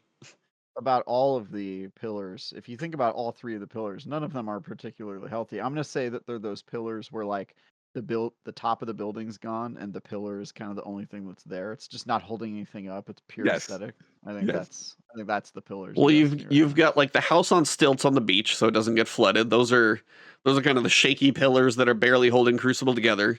You got the Leaning Tower of Pisa for Vanguard because it's kind of solid. There's a lot in there, but it's not quite right. Something's not quite perfect about that one. No reason to engage with it. That's you stay away and you look at it and you take pictures at a distance. And then for Gambit, it is the picture of the meme of the woman holding the baby in the pool and then the skull at the bottom of the pool. That is still Gambit 100%. I'm sorry. Yes. Yeah, Onslaught is getting all the love. Yeah, Facts, Onslaught's Dominic. getting a lot of love. Like that's gonna get a lot. The Iron Banner armor. Do you guys like? Do you guys like the Iron We Banner got armor? new armor. Wow, that's old school. That's D1. I kind of likes. I don't know if I it's feel, D1. I think it's actually fresh from what I can tell. no, but it's got like a D1 vibe to it, like a Oh yeah, I D1 look mean to it. Yeah, it's better than some of the stuff I've seen lately. So I kind of approve of all of them actually. I love the Hunter. I ain't gonna hold you. The Hunter Warlock looks looks pretty really good. I like the it's Warlock. okay. It's Warlock okay. looks like it's It's okay. I um. can dig it. So I mean, I'm not gonna go through it. Like the inverted spire strike is coming back. Mhm. There's a new Yeah, new narrative prize quest. content. There's a new and so we're getting Onslaught, we're getting Inverted Spire, Yeah, updates to both. We are remix. getting exactly. So where are your guys' hopes and expectations for Tuesday when you log in and you get all of Act 1 on Tuesday? Oh, that's It's right. all This of is the Act first. 1. It's the experiment. No more tune in next week. We could just knock it You can out. play 1 week and then be done for 5. It's really up to you. Ooh, that might Well, as work. somebody who's never played Destiny before, Oh my god. I'm excited to find out what an act is. And what type of game would you guys describe this as? Is it like an RPG, kind of a like real-time strategy? It's a 4X. It's a 4X game. It's a Oh, four. cool. Yeah, I like that. That's good, dude. That's Yeah, good. That's lot of Have real you time heard strategy here. of Aura Do you think History I'll understand the Untold? story? Do you think I'll understand the story coming in? Just season of the Revenant? You think I'll know what's Do you going have a on? library card? I've got some books you can read. Yes, we got some grimoire for you. Yeah, there's 5 Grimoire books that can give you some reading while I'm you're. not gonna do that, but I will be skipping the cutscenes. Does that help? I have a friend who plays all games that way and doesn't care about story at all. Truly, just Yeah. I mean, more some often people than are not. like that. Yep, They're called troglodytes. And that might be a little they're harsh. valuable members of society. Um, My favorite is the people who complain that the story's bad while they skip cutscenes. I have friends who do that. Like, yeah, that story was dumb. I'm like, dude, you skipped every So every cutscene. He's like, because it was exactly, stupid. I'm like, yo, bro. I know like people it like may that. have that's been good or bad, but awesome. you don't know what happened. Yep. Yeah. Mm-mm-mm. No, I mean, for me, it's kind of one of those that I want to see what the story is. We've got Fickrell involved. He is the next one who found the Echo. He seems to be he has a new subtitle called The Master of Souls. That was in like a clip somewhere. So you're going to have the Scorn involved in a lot of this. We got Mithrax and Crow coming back. We have a Reprise Strike. We have more Onslaught. I don't mind Onslaught to a point. If it feels not like a beta version, I will be happier. So we'll see kind of how that one Lean fleshes more into out. the horridness of it. Yeah. And the Scorn are fitting for that. Actually, if you're going to bring back Onslaught, 3 months later or so, or whatever this is, 18 weeks, the Scorn fit. I mean, they're kind of like the Fallen or the high, like Yeah. they kind of fit the bill for it at least a little bit. I will be curious what they do with a Scorn story because there's Zombie Fallen, and where they go with that will be interesting. Fallen are already zombies, by the way. It's redundant. Fallen aren't zombies. Scorn are Base Scorn Fallen. are. Scorn are Fallen aren't. Fallen are Yeah. they're dead. No, they're not. No, Scorn. Remember the They Scorn come one. You back get mixed with up. no. Fallen are dead. No, they're not. They come back with the what's the They can be taken, or they can be Siva, or they can be Scorn. They've been used a lot, but the base Fallen are not dead. no, they come back with ether. You talk about the They're I'm not gonna dead show you. though. That's just like Hey, they. look, I've never played Destiny, but I'm You've been pretty away. sure. Yeah.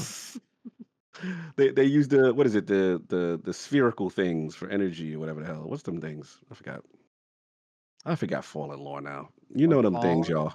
zombies, Septic prime in them big eat the Yes. tank. I know what you're talking thingies. about. I'm trying to think Yeah. of it too now because I'm on the I think spot and I I'm can't remember. right on this. The Fallen use ether to stay alive. Yes. Okay, here we go. So they use it to stay alive, therefore Servitors. alive. Thank you. Wait. Servitor. Okay, so here's a post from 9 years ago. The Fallen use ether to stay alive because, like us Guardians, they are already dead. Where do you see this? We know I how don't the about Fallen this. were once visited by the Traveler, called the Great Machine. We Mhm. also know that ether keeps the Fallen alive. We know that the servitors potentially modeled after the Traveler produce ether. There's even been talk about servitors being able to revive Fallen using ether, which I believe is part of the Earth Strike with Sepkus Prime. Okay, so this is a whole thread. I don't know if this is up to date lore, but my Right. recollection from the Destiny 1 days is that the Mhm. Fallen were already zombies. And so the idea of the Scorn being zombie Fallen is kind of crazy because that's like 2 Interesting. layers of zombie. So they're like That's my reanimated zombies. yeah. Zombies that So Yeah, got Kong, shot and then cordyceps took over, and now they're a different type of zombie. Shout out to Last of Us Season 2, which is good. I honestly have got to say, the people who just watched Last of Us and have never played the games, I'm waiting for the feedback when that moment happens in whatever season it happens in, however they handle that. Yeah. I'm waiting for like the news cycle that comes from that moment. It's gonna be It'll be something. interesting discourse. I will say, like, the couple cold opens for the first 2 episodes, I think it was the one with the newscast where they're actually talking about it, cordyceps, and then the second one where it's the lady, I think it was in like an Indian city, and just kind of explaining like what she found and what happened, and then she's just like, bomb the city. In the one she's sitting in, I was just like, they did that. The tone was really well done. I think in those 2 little cold opens, I appreciated that. Salute. Yeah.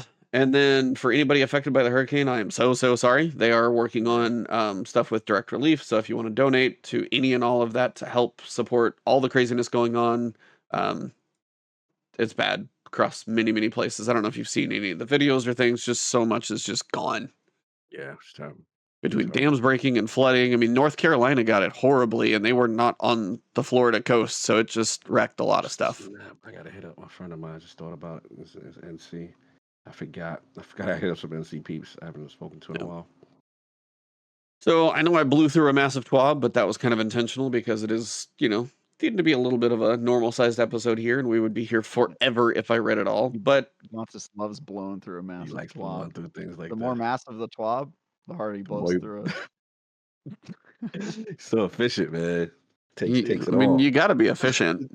That's the idea. Son of a dude. Got to get it over quick, right? We quick, man. Knock that Why, thing dude? out. Yeah, why You don't like why to take gotta your get time over- with it? Yeah, dude. You don't like to just sit back and enjoy the twab? You know what I'm saying? Dude. Why you gotta blow through things all the time so fast? Yeah, dude. He can't with a. Dude, when you get on my side, Cog, and start doing the It's over. It's just over, it's man. really he counts on you to be the other adult in the room. And when that adult walks out of the room and the kid walks back in, I'm in trouble. Yes. Yeah, Really silence is just kind of my best way to get through those moments. Thank you all for dealing with the wonderful joys of hosting this podcast. Is Fire Team Chat coming back? Not only is Fire Team Chat not coming back, it is so aggressively not coming back. It's so dead. That our Fire Team Chat, we have a Fire Team Chat like text group. Yeah. And sometimes people comment, like people have been more recently, like Steve has been like responding to the chat and people have been like clowning on it. People are like, bro, Destiny is so dead. Like it's been a very pessimistic. Usually it's like, Yeah. hey, are we ever going to do a show? Or people like coming in and being like, hey, are you guys playing Destiny? I'm having fun. Like the recent chat has just been like people messaging just to be like, just to like kind of poke the body basically with a stick. Still alive. So, yeah, Destiny is definitely not coming back. I'm sorry, guys. Or sorry, Fire Team Chat is not coming back. So here's a question. When did the episode come out? This one came out like shortly after the expansion, so that's probably not a fair number to look at. It was 2 weeks later, right? Yeah. It was 2 weeks. So current player base on Steam showing about 27,000. Wow, that's impressive considering I thought it'd be lower than that. No, I mean that's about 27. Wow, it it's seems almost to be 30. close to its kind of floor or ceiling.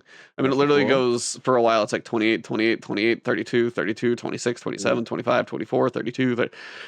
It's in that range. Is this like weekly players or daily? Well, this is just Steam, 24-hour peaks, and then kind of just like players right now. So this is just Steam. 1,000 people is pretty small. Yeah, for Destiny, that's very small. Yeah. Yeah, if you look on just the Steam, and this is again only Steam. I know there's consoles, so you guys can take all those comments somewhere else. Right now it's 33. I've seen it down in the 40s, but still around this same player base number. So it just kind of depends. Do it. Top 40. I mean, up in the 40s, right? You said Oh, it's 33 and Sorry, I'm looking at a talking about 1 and down, so I was going down. what I is thought you it were talking about 33 on? 40,000. On the Steam database right now, it's 33 for the top 10 top games. It's 33rd. So how many people is that? 27,000 right now is what it's sitting at. 15, 20. Um, Actually, in the top, That's not it's bad. just outside the top 20 on the Xbox most played. It's surprising. where is Shattered 20. Space? I think there's a lot of. Somebody was looking for it Dude, earlier, and I know it's a damn, little it slow to would just show update. up It ain't, oh, those Shadow Space is about 26. Okay, somebody said it wasn't on the 50, and I know it's a little slow to update, No, so I was curious. It's 20. It's about 25 most Okay. played. So It's Destiny right is above better Elden Ring. than Yeah, No, Destiny's it'd be below What's up? that, right? 33. What? You said it's in the 30s. No, he was looking at Xbox. I'm looking at Steam. I'm looking at So, Xbox. Yeah. Xbox. They're about Destiny's number 20. Shadow Space number 25. Wow, higher than Shattered Space. That's crazy. Yeah. So here's the question, just Mhm. because Steam is an easy number to look at. What do you think we will get up to for Tuesday's peak? 40K. I was trying to rush. I was gonna say, well, probably new season, a bunch of fall that kind. I mean, fall that kind of like this looks like a season that looks aesthetically fun. Because like usually the go-tos when it's a hive season, you're like, oh, it's a hive season. Yeah, that'll be This Heresy. kinda got That'll be dark, episode 3. cool vibes. So 100K Austin, Jesus, relax. Yeah, I would say 40 is about right. Yeah, 40 is about right. People are like, hey, let's see And what's you think going this on. is day? it This safe? is you think this is peak on Tuesday? What I'm asking, not an average peak. If they drop a trailer, they got to drop a trailer. They'll do it Monday. Of course they will. Yeah, if they drop the trailer, marketing team gonna get us gassed up for a hot day. That's what I'm saying. Like, I don't think Austin is crazy far for a one moment. Final Shape was 314 on Steam. No. The episode. So that's hard because it's 2 weeks after Final Shape, so that's just a skewed it's number. kinda, Like 2 This will weeks be the after real Final Shape test. was 163. Yeah, you're right because that's still skewed by the Final Shape. We're still in that Yeah. honeymoon I was phase. playing Destiny for the Final Shape at that time, not for the. Yeah, Now, if you go 5 weeks later or even a month later, it was 97. So do you think you can get Yeah, back to a month after Final Shape? I don't think so. I think it's. I could see 50K. I don't think 100K is. That seems too high to me. What is the IGN This is thing? just In and out bet? As somebody who doesn't play Destiny and never has, I love this new can tell you character that you've created. yes. I can tell you that Travis the tie guy. as somebody on the outside, I have never. I have not. No, I'm being serious right now. As somebody on the outside who has not played Destiny in like 6 weeks, I've heard nothing about Revenant except for from you guys, and wouldn't Yeah. even have known it was coming out. And I'm like in the games industry. Yeah, I'll be real. Yeah. I did. My awareness of Revenant has been zilch. So that's what I'm basing my prediction off of. Cog. So what's your final answer? I want some numbers here. No, you gave I'm me gonna say some perspective. 50,000 is the highest. It's about 20. What now? What is it now? 27 to 27 30. dead. I've seen 25 to 30. Just kill like. I'm gonna go conservative. I'm gonna go 40. I'm gonna go 40. You're think 40. He's 50. Cautious optimism. They'll see what's going on. Now the question is, are we doing Price is Right rules? Like you can't go over. No, don't do that. I'm gonna say. What you saying? What you going? 50, 60? I gotta go 60 plus for a one-time peak. Now, 2 weeks later, no. Yeah, that's all. That's all. Because Act 1 is there. 69,001 for Price is Right rules. Let me go higher. You know why? This is the season that you can blaze through.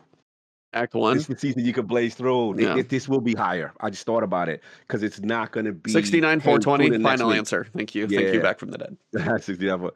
Yeah, I'm gonna go in that. Let me lock in 50. Let me lock in 50. Oh, You what? get he already has 50. His Price is Right. You got to be at least one different. One different. All right. So over under a 50 for you then. What do you think? Let's do 55. 55. 55.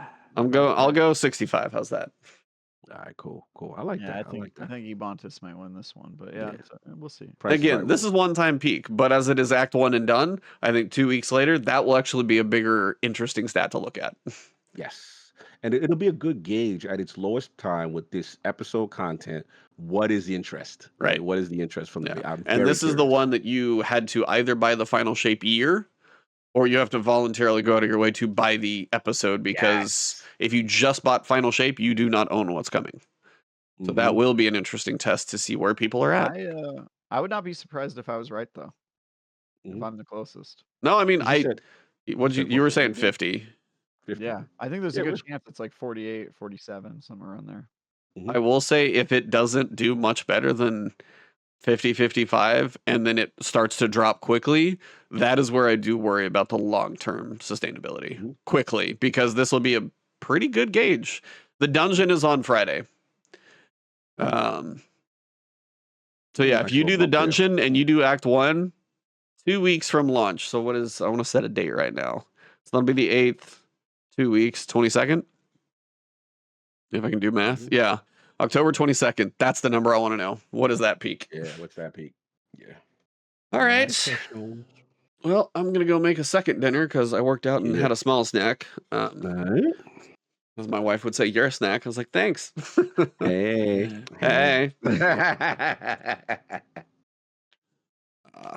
Good episode. Glad to have you guys back in here. So I'm just not talking to me.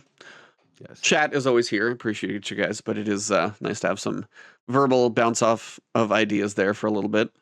I thought you liked being in one-person fire teams. I do a lot of that. Don't think of it as podcasting alone. Think of it as soloing. Soloing and podcast. Yeah, you're doing. I soloed it. Yeah. Run. Yeah, Soloed and it. maybe Solo flawless. maybe you can make a Solo guide. flawless run. Yeah. Solo flawless. Can you make a guide for others who want to do solo podcasts? That is just literally a recipe for every white dude somewhere with a microphone to talk about BS, and no one needs to make that any worse than it already is. We're doing it right now. 3 guys talking about gaming. So that's fine. Oh yeah. We appreciate you all being here. Trust me, it's very appreciated. Just assume my gender, by the way. Kind of crazy. It's whatever. Just a hunch, though. It could be wrong. I forgive you. Okay. On these wonderful notes and bombshells of fun, always good times. Yes, always, Yeah, always dude. Nice fun. to see you guys. Yes. Yeah, good to see your faces.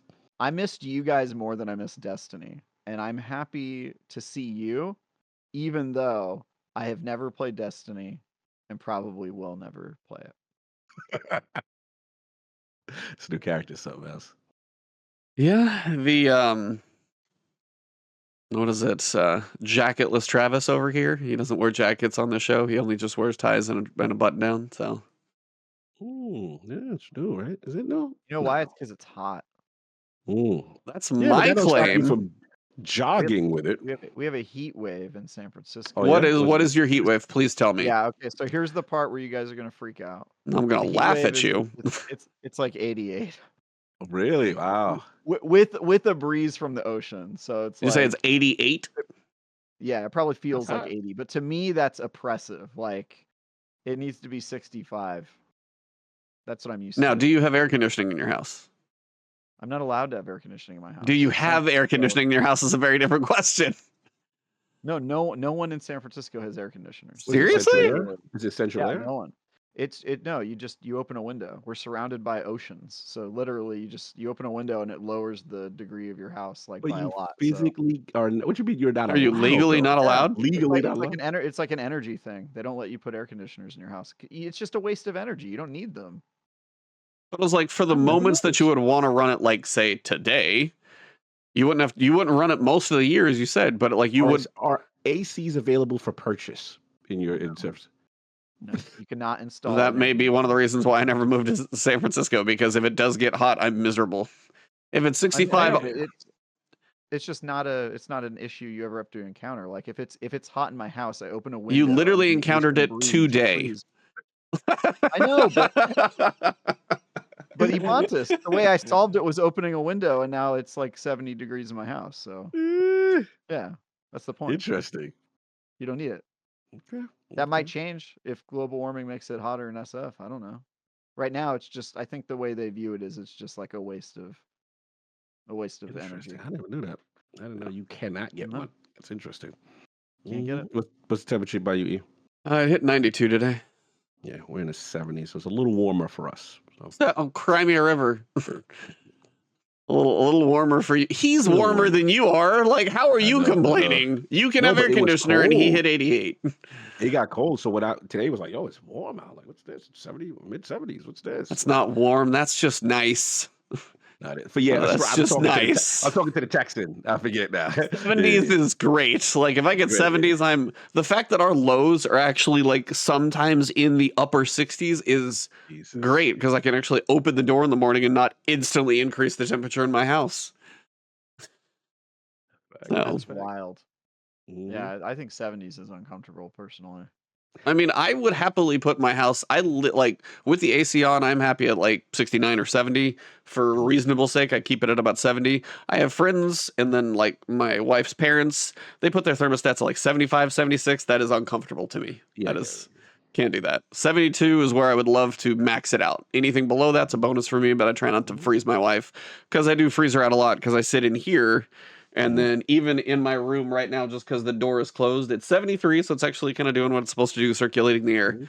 I literally had them add a return just to pull the hot air out of here. You are obsessive with that. I just thought about it. He has like a fan in every room. Yeah, you are very obsessive. Dude, if I lived in Texas, like... Yeah, I get it. Which I would never do. But if I had to, I would put an air conditioner everywhere and a fan. Now, if Travis lived in Florida, we wouldn't know him anymore, because I'm not sure he would be like, nope, not worth it. I'm out of here. Dangling from a jumper cable somewhere. From a beam in your house somewhere? Yeah, beam in my house. I'd be twisting in the wind. It's like, well, I live in Suits, and I am forced to live in Florida. Nope, that's too much. Can't do it. That's it. I'm out. Guys. Where we was at, or was it not too where Orlando? The humidity? It was like 95% humidity. Well, that was the thing. This summer we had like 100 degrees, and we had like 80% humidity in the mornings, or 90. And I was just like, how are we getting both? We're not supposed to have both. I do okay in really hot areas, because, you know, like when in the movies when they travel through the desert, they like wear a bunch of coverings for like sand and stuff. Yeah. I feel like I get that effect. I was in the deserts in the Middle East with like a group of people once, and like everyone was sweating their faces off, and I was totally fine. Oh, see, like, chilling. That's also part of your genetics, because I sweat faster than anybody I know. Yeah. So it's like, I'm not really a sweater, but like I felt like I was dealing, because, you know, when the sun's hitting your skin, I feel like that's way worse than it's if it's. But I was like, but you and I could both go jog in San Francisco if my knee would accept a jog right now. That's a different story. But if we both went for a jog, do you sweat on your jog? You look like a big sweater. I'm a special case, because my resting heart rate is like 32. That's fine. I mean, okay, but I mean more. When I jog for an hour, I look at my watch, and my watch is like 55 BPM. Which yeah, is like no, that is not. I'm cursed. Yeah. But like normally, yes, that would. But I would be like, if I did a jog, no matter like, unless I'm just cold outside, but then I'm just drenched. I sweat. I'm definitely a sweat. Crazy, but like, so yeah. Good times talking about just, you know, temperatures and sweat and fun topics to end the conversation on. It was a fun one. Good to have you guys back. Tomorrow we will see, not tomorrow, next week. Tomorrow you guys will see a video on my channel and a video on Travis's channel. So go check that one out. Coming up. Crazy if it was my channel. Yeah, dude, no big deal. I got 360 million viewers. It's whatever. Just a small NBD. What was your traffic like yesterday? I don't know, 50 million? Huh? Yeah. Did you retire already? I'd like to, but I just keep working. It's weird.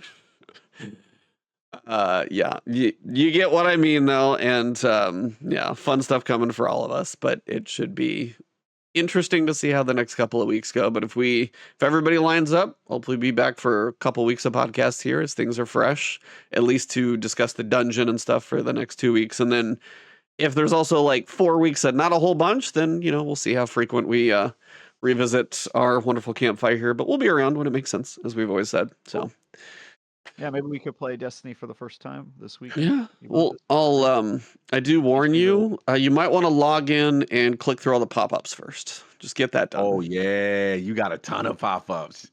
Yep. Ooh. Oh yeah. You're gonna be just like the homies in San Fran. An ad blocker does not work on these. I'm sorry, but really, yeah. Unfortunate. It's unfortunate. I'm actually curious to see how many pop-ups I get.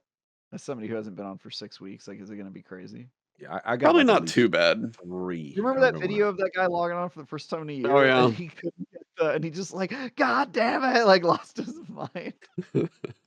Yeah, not the So best, good. not the best system. So Oh my Mhm. god, I could watch that video 10 times in a row though. I love seeing people lose their shit. Hilarious. all right, everybody. Well, for this episode number 310, we're still going, and we've made it farther than the other ones that were hanging on for a little while. So we're still going at 310 at this point. For the time of the podcast, sorry, it does fluctuate. Depends on it. Will probably be back more in the evenings, just for at least life situations right now, unless people have random days off and that kind of thing. But you guys can always find the archive on the other YouTube channel. You can find the audio stuff, and if you know the link, this one stays there, but it's unlisted on my channel. So, thank you all, and for this episode, I would say it has been The last the last word.